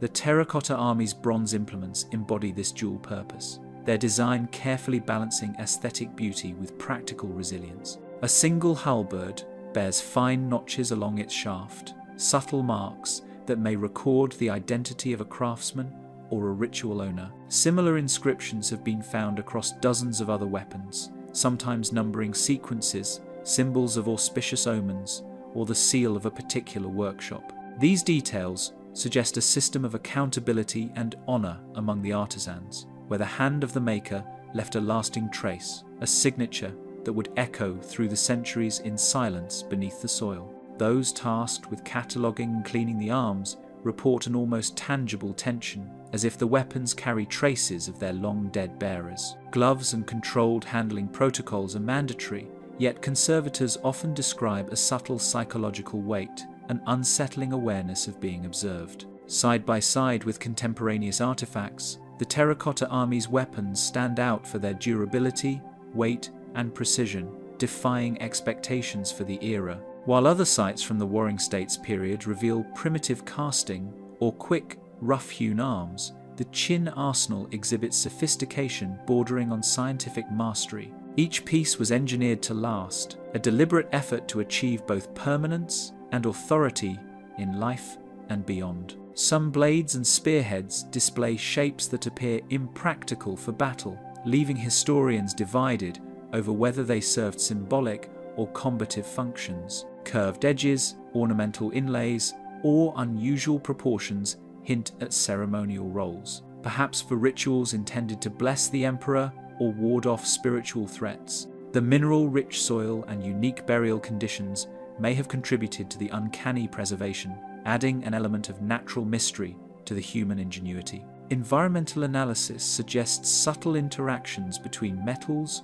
soil chemistry, and pit construction that slowed oxidation and preserved delicate features. Subtle shifts in corrosion patterns and minor distortions in the shafts occasionally appear under microscopic study, suggesting an almost imperceptible life within these objects. Every examination deepens both understanding and awe, reinforcing the idea that these weapons, though silent, continue to guard secrets that resist full disclosure. The revelation of these weapons challenged prior beliefs about Qin-era metallurgy, prompting a re-evaluation of technological sophistication in ancient China. Long dismissed as a civilization of primitive methods, the empire now appears as a center of innovation and ceremonial precision. Every discovery adds nuance to the narrative, hinting at a society that viewed art, war, and immortality as intricately intertwined, where each object carried weight far beyond its physical dimension. Worldwide exhibitions attempt to replicate the imposing presence of the original weapons, yet none convey the silent authority held beneath the earthen mounds of Shaanxi. The scale, density, and careful placement of the arms can only truly be experienced in situ, leaving even the most faithful recreations feeling incomplete. New analytical techniques, including 3D mapping and trace element detection, continue to reveal the extraordinary care and hidden knowledge embedded in each blade. Researchers uncover patterns of wear, metallurgical signatures, and micro-forgings that hint at long-lost workshops and techniques. In the stillness of their subterranean watch, the bronze weapons of the terracotta army keep secrets that centuries of scholarship have yet to awaken. The idol of Loretto Chapel, Spain. Tucked into a shadowed alcove of the Loretto Chapel, the idol has quietly witnessed generations of devotion and whispered reverence, its presence weaving seamlessly into the rhythm of chapel life. The dim light of candles and the soft murmur of prayers have passed over it for hundreds of years, each flicker and breath leaving traces of human faith embedded into the very air around the figure. Even without grandeur or scale, the idol's quiet persistence commands a subtle attention that grows with every glance from an observer. Its form, carved from a single piece of dark cedar, exudes an intricate delicacy that belies its modest size. Delicate folds of robes seem almost weightless, and the finely shaped features convey both serenity and an enigmatic depth, hinting at knowledge or awareness beyond mortal understanding. Close inspection reveals an artisan's hand uncommonly skilled, with details that suggest a deliberate effort to evoke both familiarity and awe in those who approach it. Pilgrims have long attributed protective and miraculous powers to the figure, leaving offerings of coins, small trinkets, or whispered prayers at its base. Fingers worn along the carved edges hint at centuries of tactile interaction, an intimate devotion that has accumulated layer upon layer of human hope and expectation. The idol's presence does not merely mark space, it commands interaction, creating a tangible connection between the sacred and those seeking guidance. Reports persist of lights flickering within the chapel at night, shadows moving independently of candles, as if the figure itself responds to unseen supplicants. Locals speak in hushed tones of sensations of warmth, sudden chills, or the inexplicable feeling that something unseen is observing their every move. These accounts, though anecdotal, are consistent enough to have woven themselves into the chapel's aura of quiet mystery, reinforcing the sense that the idol is more than wood and pigment. In 16th and 17th century Spain, devotional figures like this were not merely objects of faith, they embodied community identity, shaping rituals, festivals, and the collective imagination of towns and villages. They served as focal points for spiritual cohesion, their symbolic significance extending beyond individual worship to encompass civic life. In this context, the Loretto Chapel idol was more than a private confidant. It was a cornerstone of social and religious continuity. Observers lingering too long often report an uncanny stillness, a sensation of being silently watched by those long departed. The air seems to thicken as if the space itself is aware of human hesitation or prayer. Some describe subtle shifts in light or the faintest hints of movement just beyond perception, contributing to an experience that is both meditative and unsettling. This psychological tension seems deliberately embedded in the figure's design, a crafted ambiguity that invites reflection and caution in equal measure. Parish documents from the 1700s make repeated mention of the idol, recording its role in ceremonies, festivals, and civic unrest. The figure is cited in accounts of processions and local disputes, demonstrating its integration into both religious and secular life. These historical mentions provide rare insight into the continuous influence of a single object over time, tracing a lineage of human engagement that spans more than 3 centuries. Woodworkers and historians continue to marvel at the craftsmanship, noting the precision of the carving and the balanced proportions that give the figure an almost lifelike presence despite its small scale. Each line and contour is evidence of deliberate design, capturing both emotion and restraint. The skill required to convey such expression in cedar suggests a master artisan, yet the identity of the sculptor remains unknown, adding to the idol's enigma. Humidity, candle smoke, and repeated handling have darkened the cedar, creating a patina that feels almost organic. The figure absorbs the environment, reflecting subtle shifts in temperature and light, enhancing its presence as a living object within the chapel. Conservators employ careful climate control and gentle cleaning techniques, wary of disrupting a delicate balance that seems to carry centuries of human interaction in its very fibers. Its gaze remains deliberately ambiguous, neither confrontational nor passive, leaving each observer with a personal, uneasy interpretation. Some find comfort in the expression, while others perceive challenge or scrutiny. The ambiguity seems intentional, allowing the idol to serve as a mirror for human emotion, reflecting the fears, hopes, and uncertainties of all who approach it. Those who come to the chapel often leave notes, amulets, or small tokens at the base of the idol, continuing a ritual of devotion that threads together generations. This continuous interaction creates an accumulation of faith and intention that transforms the figure from a mere carved object into a nexus of belief, subtly shaping the behavior and expectations of those who visit. Believers recount that, in moments of peril or uncertainty, subtle guidance emerges, whether through sudden clarity, a fortunate coincidence, or a feeling of reassurance. The idol's influence, if intangible, is felt in ways that resist empirical study, but are deeply real to those who experience them. Its power is not in spectacle, but in intimacy, in the quiet confidence it inspires among supplicants. Unlike grand cathedral statuary, which relies on scale and ornamentation to impress, the Loretto Chapel figure derives its resonance from intimacy, careful proportion,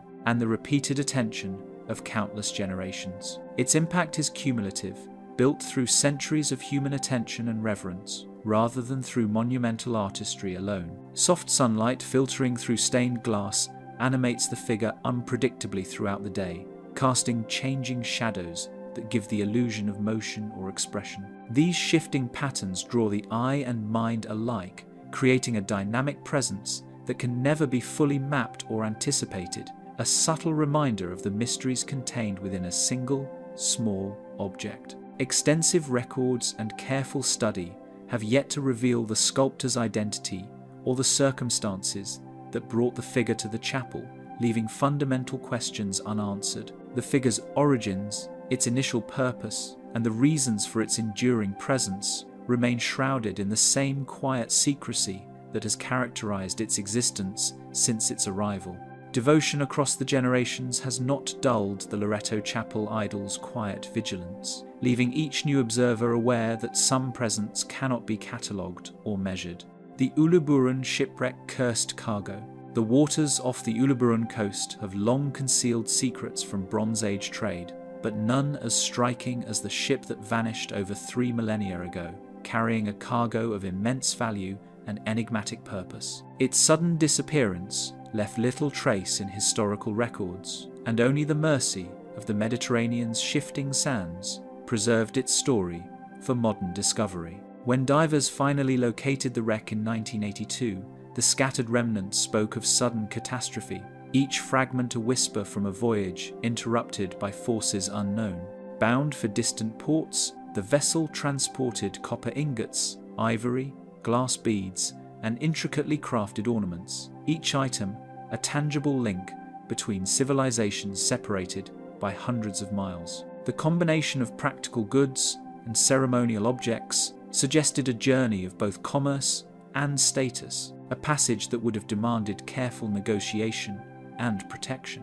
The diversity of the cargo reflects the extraordinary reach of Bronze Age trade, yet it also hints at the potential dangers such riches could attract, whether from natural currents or human intervention. Among the recovered artifacts, the golden jewelry and finely carved ivory pieces stand out, their survival through centuries underwater nothing short of remarkable. Each item bears subtle signs of wear, corrosion, and sedimentation, yet the artistry is unmistakable. Small scarabs, ceremonial maces, and ornamental weapons survive with their delicate features largely intact, as if time itself paused to preserve them. The preservation conveys both the skill of ancient artisans and the arbitrary cruelty of the sea, where survival and destruction coexist unpredictably.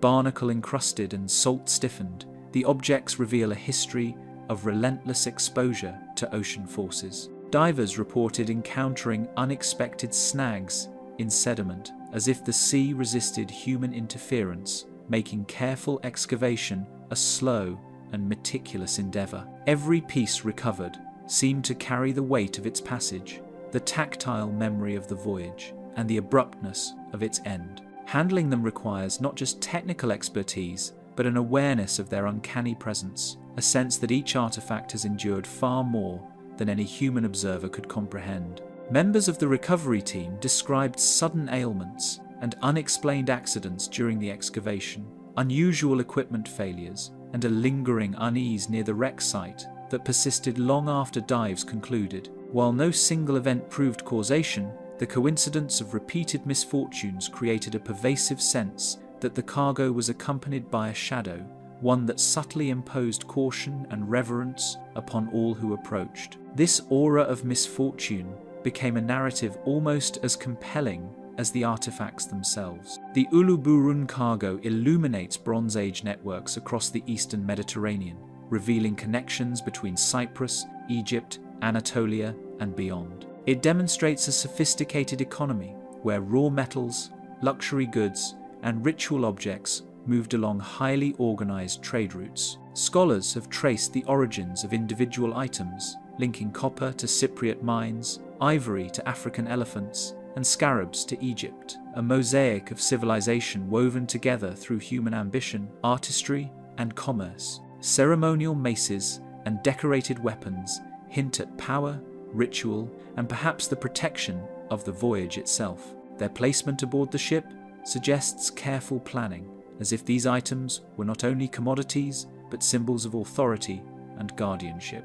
Their preservation against the Mediterranean's corrosive environment reinforces the impression that these objects were considered essential beyond mere material value, holding symbolic weight that transcended their tangible function. Saltwater corrosion and shifting sediments demanded painstaking extraction, with teams employing non-invasive techniques to preserve the fragile cargo. Even minimal interference risked damage, compelling archaeologists to respect the delicate balance maintained for over 3 millennia. Laboratory studies have corroborated the need for caution, as some metals and organics react subtly to handling, reinforcing the sense that the artifacts themselves resist disruption. Even in modern conservation facilities, researchers report a subtle psychological tension when studying the cargo.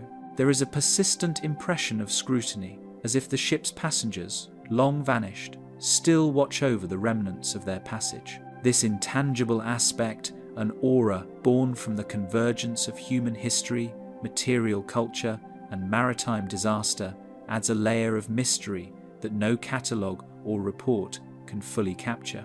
Despite extensive documentation and analysis, Some artifacts defy classification, their precise origins and intended functions remaining unclear. Certain objects appear anomalous in shape or decoration, hinting at distant trade connections or ceremonial uses lost to time. These puzzles fuel speculation, scholarly debate, and a cautious reverence for what was once considered mere cargo, transforming it into a story of enduring fascination and unease. Currents and shifting sands have left parts of the wreck untouched, preserving secrets beneath layers of sediment. These hidden sections continue to challenge divers and archaeologists, promising discoveries that could further illuminate Bronze Age life, while deepening the sense of mystery surrounding the ship. The unexcavated portions remain a reminder that even with centuries of study, the sea keeps its closest held secrets well guarded.